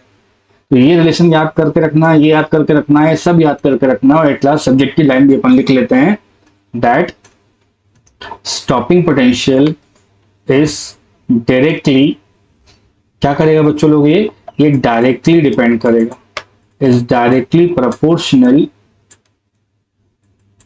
To frequency. इतना ध्यान में रख के अपन आगे बढ़ सकते हैं, कोई प्रॉब्लम नहीं है, ओके।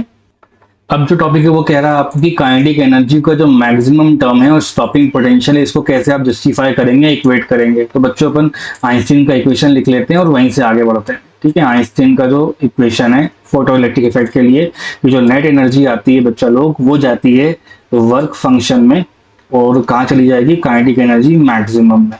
और ये पूरी की पूरी जो इक्वेशन है बच्चों लोग वो जूल्स में लिखी रहती है, राइट। अब मैं इस पूरी इक्वेशन को चार्ज से अगर डिवाइड कर देता हूं ना, तो पता है क्या हो जाएगा, लेफ्ट हैंड साइड पे एनर्जी बच जाएगा, राइट साइड में 5 बच जाएगा, और यहाँ आ जाएगा kinetic energy per unit charge. इसी को बोलते हैं बच्चे लोग स्टॉपिंग पोटेंशियल। और ये पूरी की पूरी वैल्यू किस में आ जाएगी, इलेक्ट्रॉन वोल्ट में आने लग जाएगी। तो कहने का मतलब क्या है कि काइनेटिक एनर्जी में अगर चार्ज का डिवाइड किया जाए तो वही चीज क्या बन जाती है, स्टॉपिंग पोटेंशियल। और आपको याद ये करवाया गया होगा kinetic energy equals to E into v. और जो बच्चा इलेक्ट्रोस्टैट से आया उसको पता है एनर्जी का फॉर्मूला होता है Q इंटू वी, तो ये उससे रिलेट भी कर जाता है। तो बस बात इतनी सी है कि आप बस ये समझ के चलें दैट काइनेटिक एनर्जी, ठीक है, पर unit charge, kinetic energy per unit charge is known as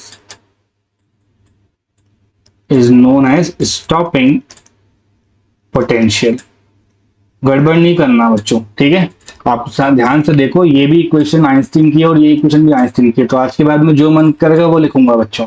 जब जूल्स में बात करेंगे तो ऐसा लिखेंगे, और वो इलेक्ट्रॉन वोल्ट में बात करेंगे बच्चों तो ऐसा लिखेंगे। डिबेट नहीं करना है, कंफ्यूजन मत नहीं करना है। आप ध्यान रखें, यहाँ एनर्जी इलेक्ट्रॉन वोल्ट में होगी, वर्क फंक्शन भी इलेक्ट्रॉन वोल्ट में होगा, स्टॉपिंग पोटेंशियल अकेला खाली किस में होगा, वोल्ट में होगा, राइट।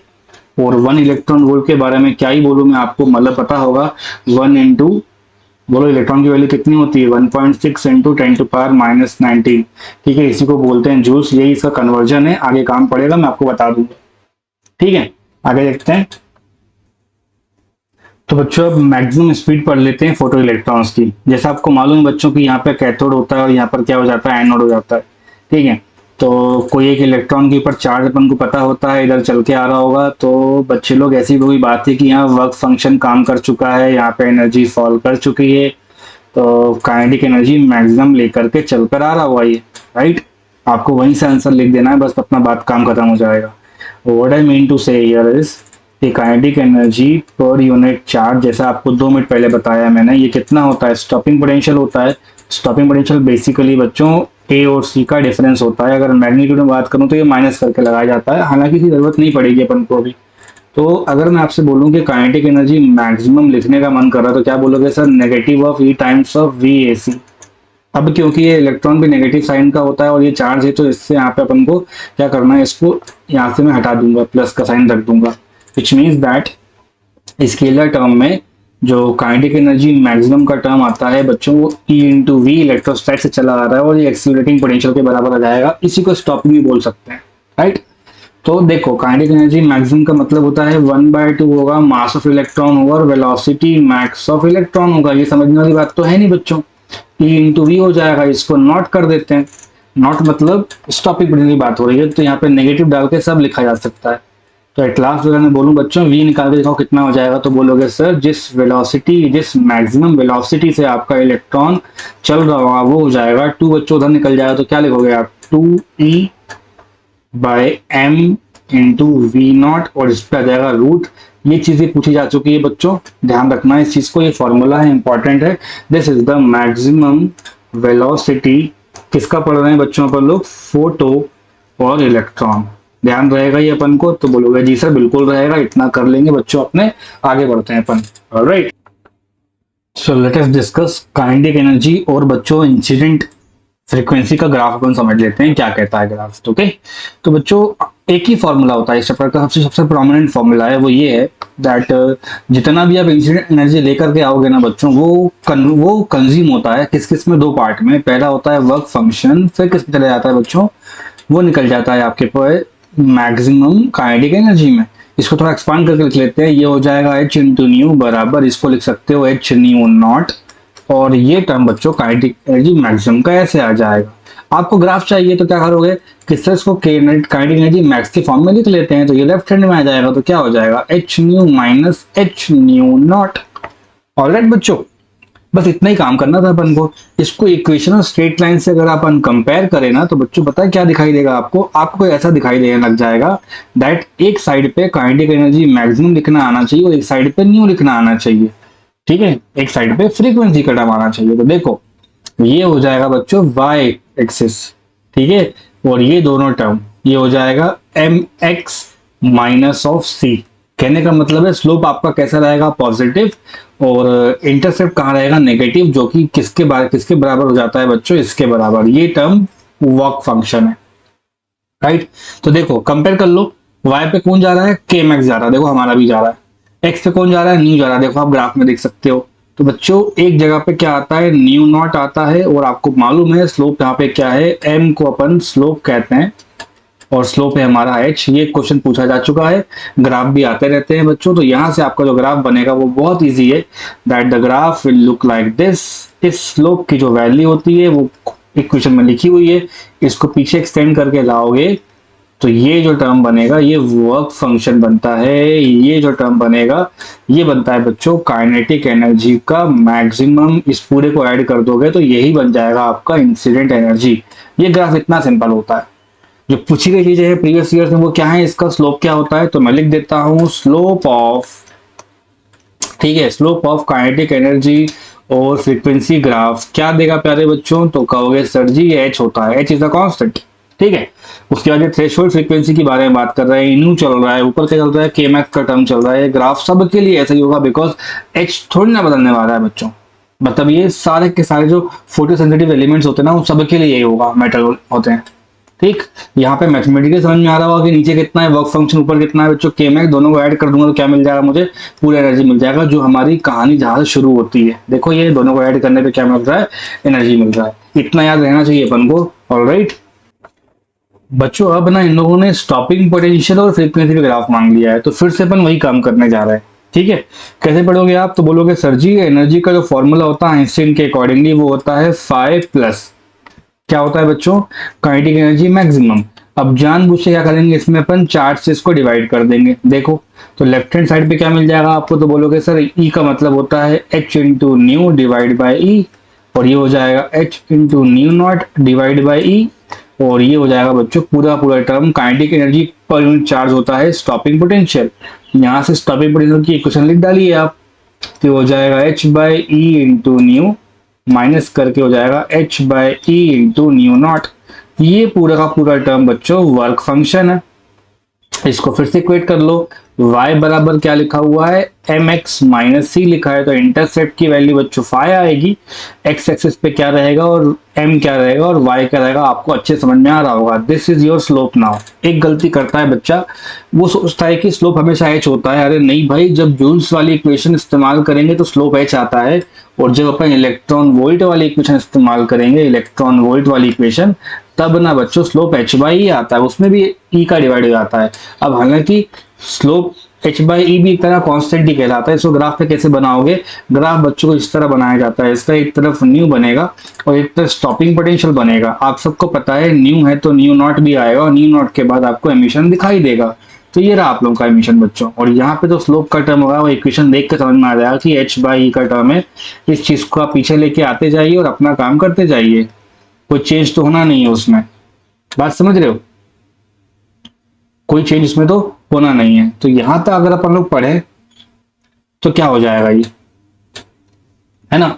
तो इसको पीछे लेकर आओगे ना बच्चों, तो ये रहेगा वर्क फंक्शन का टर्म ही, लेकिन वो वर्क फंक्शन इलेक्ट्रॉन वोल्ट में रहेगा, और इसको ऊपर की तरफ ऐसे लेकर के आओगे तो बच्चों ये जो टर्म रहेगी ना, ये आपके पास kinetic energy maximum per unit charge रहेगा, जिसका मतलब क्या होता है, जिसका मतलब होता है स्टॉपिंग पोटेंशियल। तो this is your stopping potential.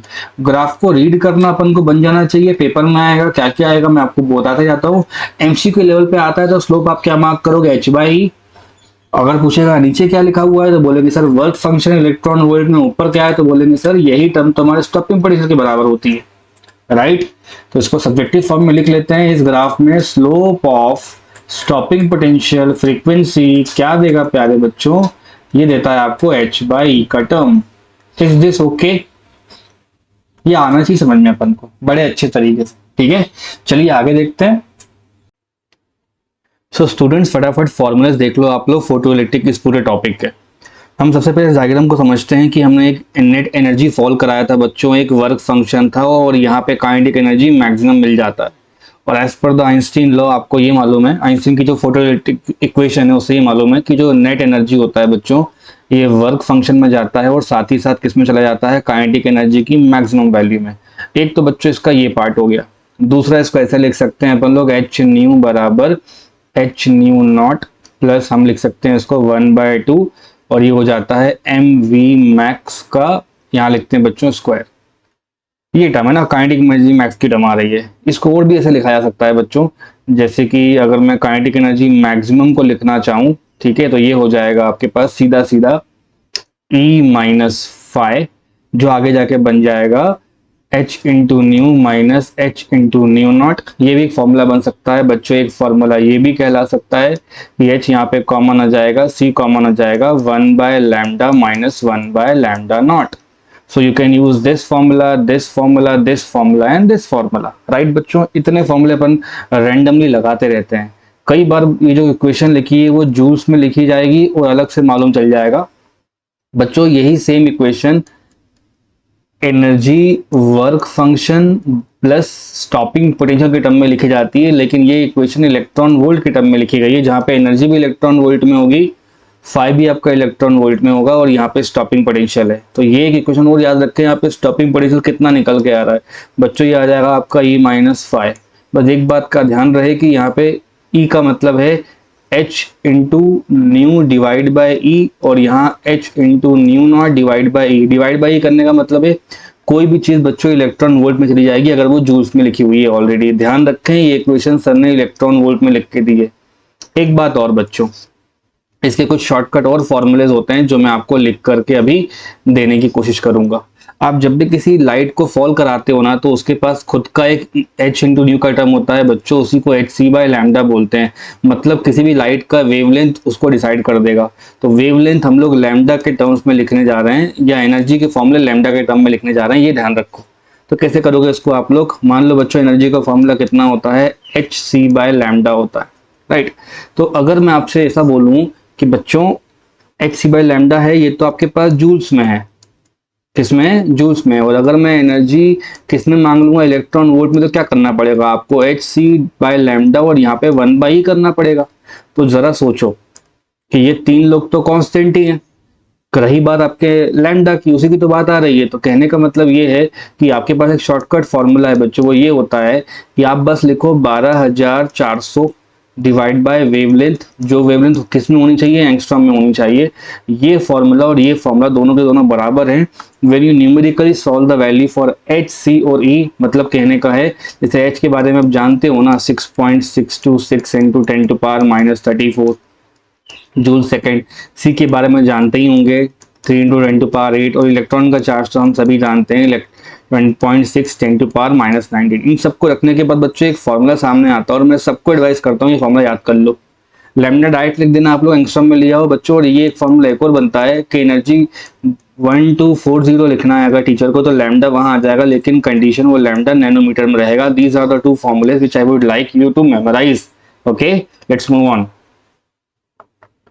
Let's see this question students. क्या कहता है, दो डिफरेंट फोटॉन्स हैं, एनर्जीज हैं, 1 इलेक्ट्रॉन वोल्ट और 2.5 इलेक्ट्रॉन वोल्ट। तो बच्चों ये आपके पास फर्स्ट एनर्जी है, ये कौन सी हो गई, सेकंड एनर्जी हो गई। ये आइडेंटिकल मेटल प्लेट्स पे गिरते हैं, जिसका वर्क फंक्शन 0.5 है। आपको काइनेटिक एनर्जी मैक्सिमम का क्या निकालना है, रेशियो निकालना है। तो बच्चों ऐसे क्वेश्चन ना डायरेक्ट किए जाते हैं। आपको पता होगा काइनेटिक एनर्जी का फॉर्मूला मैंने करा रखा है ऑलरेडी, ये नेट एनर्जी -5 होता है। तो काइनेटिक एनर्जी अगर मैं बोलूं पहले का डिवाइड बाय क्या हो जाएगा, काइनेटिक एनर्जी दूसरे वाले का। तो पहले वाले के लिए क्या आ जाएगा बच्चों, पहले की एनर्जी कितनी है, 1 - 0.5, और यहाँ हो जाएगा 2.5 - 0.5। कहने का मतलब है कि किसी भी मेटल प्लेट पे अगर आप एनर्जी को फॉल कराते हो तो एक वर्क फंक्शन चाहिए, यहाँ पे ई होता है, और यहाँ पे काइनेटिक एनर्जी मैक्सिमम के फॉर्म में मिल जाती है। डायग्राम बहुत बार बन चुका है क्लास में।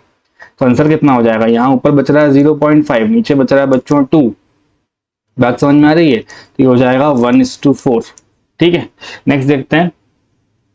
तो बच्चों हमारे पास इस पूरे फर्स्ट पार्ट की जो समरी है वो ये है कि किसी भी एक गिवन लाइट के लिए, ध्यान रख के सब, किसी भी एक गिवन लाइट के लिए फ्रीक्वेंसी के लिए फोटो इलेक्ट्रिक जो करंट होता है वो डायरेक्टली प्रोपोर्शनल होता है किसके, इंटेंसिटी के। तो आई प्रोपोर्शनल टू आई। ठीक है, आई कैपिटल आई बच्चों इंटेंसिटी है, छोटा वाला आई फोटो करंट है। आपको पता है यहाँ पे फोटो इलेक्ट्रिक करंट इंटेंसिटी पे डिपेंड कर रहा है। फिर कहता है for a given material there is a certain minimum energy, जिस सर्टेन मिनिमम एनर्जी, उस एनर्जी की जो फ्रीक्वेंसी होती है उसको अपन बोलते हैं थ्रेशोल्ड। और पक्की बात है, ठीक है, ऐसे निकालते हैं ना, नेट एनर्जी जो होती है वो एच न्यू होती है, लेकिन वर्क फंक्शन को कैसे लिखते हैं अपन, एच न्यू नॉट लिखते हैं। जो न्यू नॉट दिख रहा है ना बच्चों, यही होता है थ्रेशोल्ड। फिर यहाँ पे लिखा हुआ है maximum kinetic energy of photo electron is found to increase with the frequency. हाँ बिल्कुल सही बात है भाई, काइनेटिक एनर्जी का जो मैक्सिमम टर्म होगा वो ज्यादा क्यों होगा, जब आप एनर्जी को ज्यादा कर दोगे, क्योंकि वर्क फंक्शन तो फिक्स होता है, वर्क फंक्शन तो फिक्स होता है। फोटो एमिशन बच्चों साइमल्टेनियस प्रोसेस, एक इंस्टेंटेनियस प्रोसेस है, एक एकदम से हो जाता है। तो ये जो टाइम है बच्चों ये बहुत कम है, एग्जाम में आता है तो समझ जाना है कि बहुत स्मॉल टाइम में वो इलेक्ट्रॉन को बाहर निकाल देता है। ठीक है, आगे देखते हैं बच्चों, हमें पढ़ना है अब मैटर वेव्स को। मैटर वेव इस चैप्टर का एक समझ लीजिए आखिरी का सेक्शन कहलाता है, विच सेज दैट कि जैसे अपन बोलते हैं ना कि वेव से अपन ने क्या किया, पार्टिकल नेचर किया, तो अब अपन उल्टा पढ़ने जा रहे हैं बच्चों। अब अपन पार्टिकल जो होंगे ना उनको चलाएंगे, और अल्टीमेटली पार्टिकल से मुझे क्या मिल जाएंगे बच्चों, वेव। तो उसी को अपन बोल देते हैं मैटर वेव। एग्जाम्पल समझते हैं इसको। ये एक पैराडॉक्स है, मतलब सच है नहीं, उस सच है लेकिन सच की तरह दिखता नहीं है। और two quite different nature of physical quantities. मान लो आपके पास लाइट का फॉर्मूला है बच्चों, P = E/c होता है, क्योंकि आपको पता है पुरानी क्लासेस से कि एनर्जी को अपन लोग क्या बोलते हैं, m×c²। इसको ऐसे कर सकते हैं m×c×c। तो ये हो जाएगा मोमेंटम। तो यहाँ से आ गया मोमेंटम बराबर E/c, राइट। तो ये हो गया मोमेंटम बराबर E/c, और ये को क्या बोलते हैं अपन, hc/λ का टर्म बोलते हैं। तो कहने का मतलब है बच्चों E/c आया है, और ये जो टर्म मिल रहा है तो P से मुझे क्या मिल गया, h/λ मिल गया। यहाँ से लैम्डा कितना मिल जाएगा, h/p। इसी चीज को अपन ने क्या आगे चल के बोलेंगे, डी ब्रोगली का इक्वेशन। लैम्डा कितना होता है, h/p।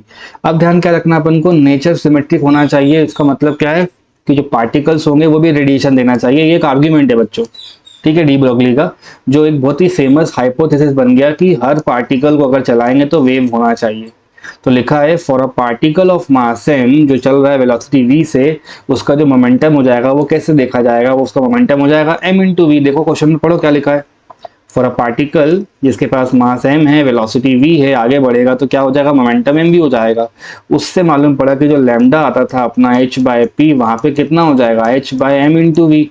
अगर ये भाई साहब स्पीड ऑफ लाइट से चलने लग गए, क्या चलने लग गए, स्पीड ऑफ लाइट से या बहुत आगे चलने लग गए, आसपास चलने लग गए, तो the wave associated with every moving particle is known as matter wave.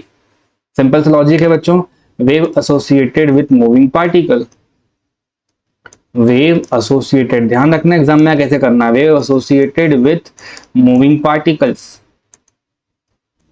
Wave associated with moving particles. तो जैसे रेडिएशन है, डुअल कैरेक्टरिस्टिक्स होंगे बच्चों, जैसे वेव लाइक भी होगा और पार्टिकल लाइक भी होगा। तो अपन ने देखो पार्टिकल लाइक कौन समझाता है अपन को, पार्टिकल लाइक कौन समझाता है, पार्टिकल लाइक बच्चों हमको समझाता है फोटो इलेक्ट्रिक इफेक्ट, और वेव लाइक हमको आखिरी में जाके समझने मिल जाएगा जो नाम होता है डेविसन जर्मर।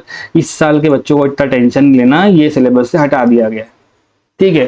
तो मास एनर्जी की सिमेट्री है, अवेलेबल है, तो पार्टिकल के बारे में बात कर लेते हैं, ठीक है। आगे देखते हैं बच्चों, हमें डी ब्रोगली के बारे में बताया जाएगा। हाइपोथेसिस कहता है, उसने बोला है कि डी ब्रोगली का जो वेवलेंथ होता है ना बच्चों, वो lambda equals to h by p अपन को जानकारी होती है, लेकिन अगर कोई फोटोन है ना, हमको मालूम होता है लैम्डा बराबर कितना होगा, एच बाई पी होता है।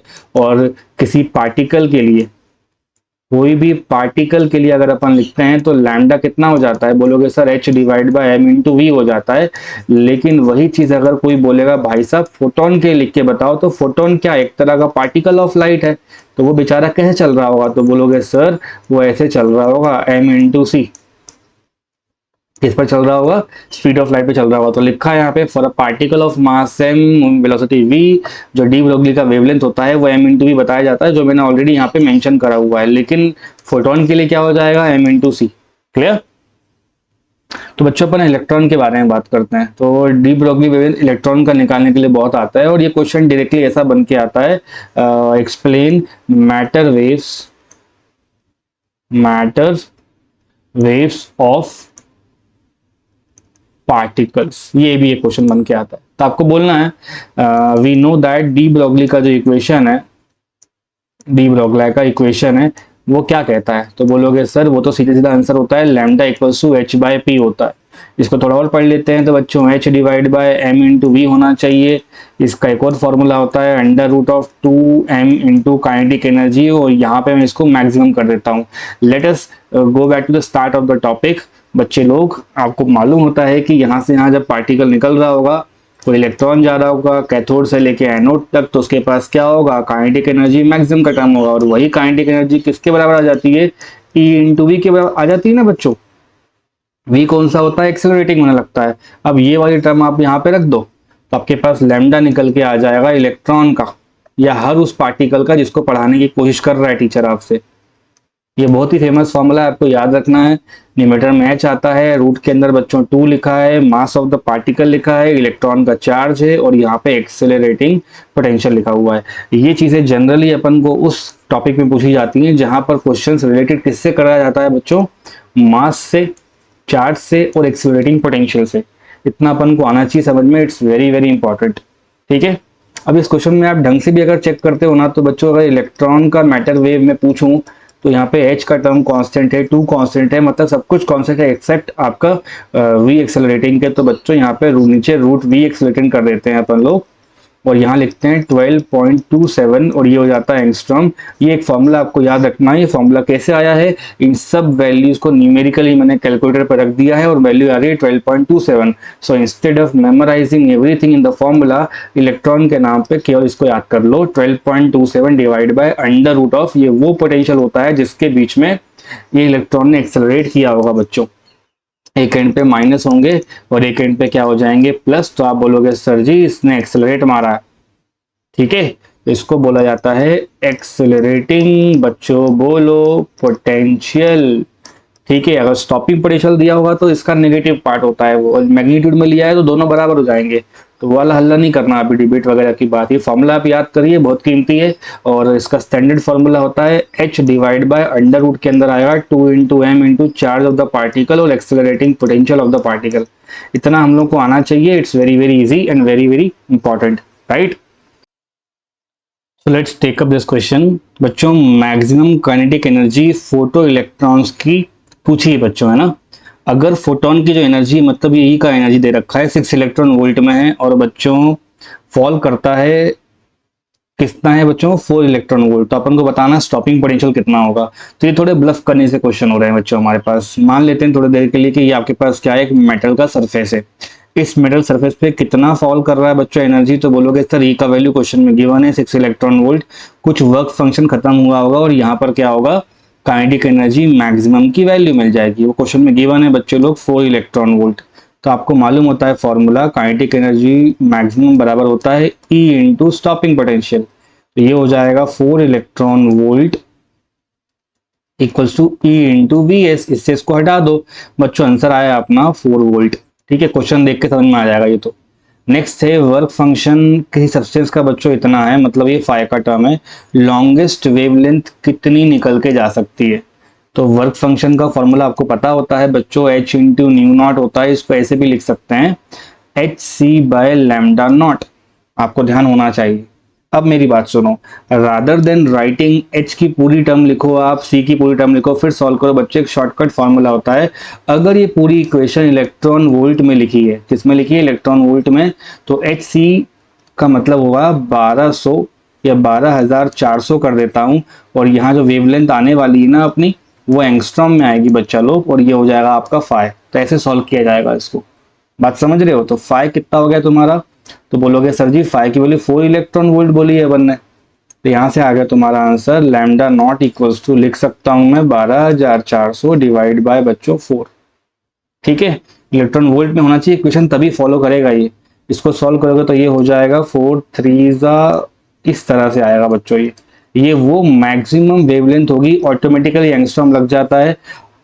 ये वो मैक्सिमम वेवलेंथ होगी बच्चों जो उस मेटल सरफेस से निकल सकती है, इसी को अपन बोलते हैं थ्रेशोल्ड वेवलेंथ। मैंने क्या लिखा है पढ़िए, थ्रेशोल्ड वेवलेंथ। एक बस जनरल सी बात बता दूं आपको बच्चों, अगर कोई इक्वेशन है हमारे पास और एच सी बाय लैम्डा का टर्म मांगती है, तो एच सी का जो वैल्यू होता है वो होता है 12400, लेकिन यहाँ पे साइलेंटली ई का डिवाइड भी किया होता है और यहाँ भी ई का डिवाइड होगा, तब ना जाके लेफ्ट हैंड साइड वाले इलेक्ट्रॉन वोल्ट में बनेगा और ये भी इलेक्ट्रॉन वोल्ट में बना होगा। बात समझो मेरी। तो आपको याद कैसे करने हैं फॉर्मूले वाले, तो बोलोगे सर हमको ऐसे याद करना है कि फाई लिखेंगे आप लोग 12400 लिखेंगे और नीचे लिखेंगे लैम्डा किस में आना चाहिए, एंगस्ट्रॉम में आना चाहिए, दैट्स इट। इससे ज्यादा मत सोचिए आप, ठीक है। फिर हमारे पास एनोड टर्मिनल दिख रहा है आपको, है ना। If the anode terminal of voltage photocell is kept fix, the wavelength of light falling at cathode gradually changes, the plate current किस तरह काम करेगा बच्चों। जो प्लेट का जो करंट होगा आई वेरीज एज फॉलोज। तो जो प्लेट करंट होगा बच्चों वो हमको ऐसा समझ में आना चाहिए कि फोटो करंट के बारे में बात हो रही है यहाँ पे बेसिकली, फोटो करंट। तो फोटो करंट का मतलब होगा ये किससे बन के आया होगा बच्चों, फोटो इलेक्ट्रॉन से। फोटो इलेक्ट्रॉन का मेन सिग्निफिकेंस होगा कि यहाँ पर एमिशन हो चुका है, और एमिशन रिलेट करता है सीधे सीधे बच्चों आपके वर्क फंक्शन से। तो अगर कोई आपसे ग्राफ पूछता है कि फोटो करंट आई बना हुआ है, यहाँ लैम्डा बना हुआ है, तो लैम्डा की एक मैक्सिमम वैल्यू आएगी जिसको बोलते हैं थ्रेशोल्ड, और तब तक वो एमिशन दिखता है अपन को। ठीक है, तो ग्राफ कौन सा बनना चाहिए, obviously your graph should be option number D. कैसे पकड़ा अपन ने, करंट का मतलब होगा वहां पे फोटो इलेक्ट्रॉन से, इलेक्ट्रॉन का मतलब एमिशन है, एमिशन का मतलब वर्क फंक्शन है, और वर्क फंक्शन का फॉर्मूला होता है h c by lambda nought. तो इससे क्या ग्राफ मिल रहा है बच्चों आपको, इनवर्सली का मिल रहा है, और ये आपका ऑप्शन हो जाएगा। ठीक है, ऑल राइट।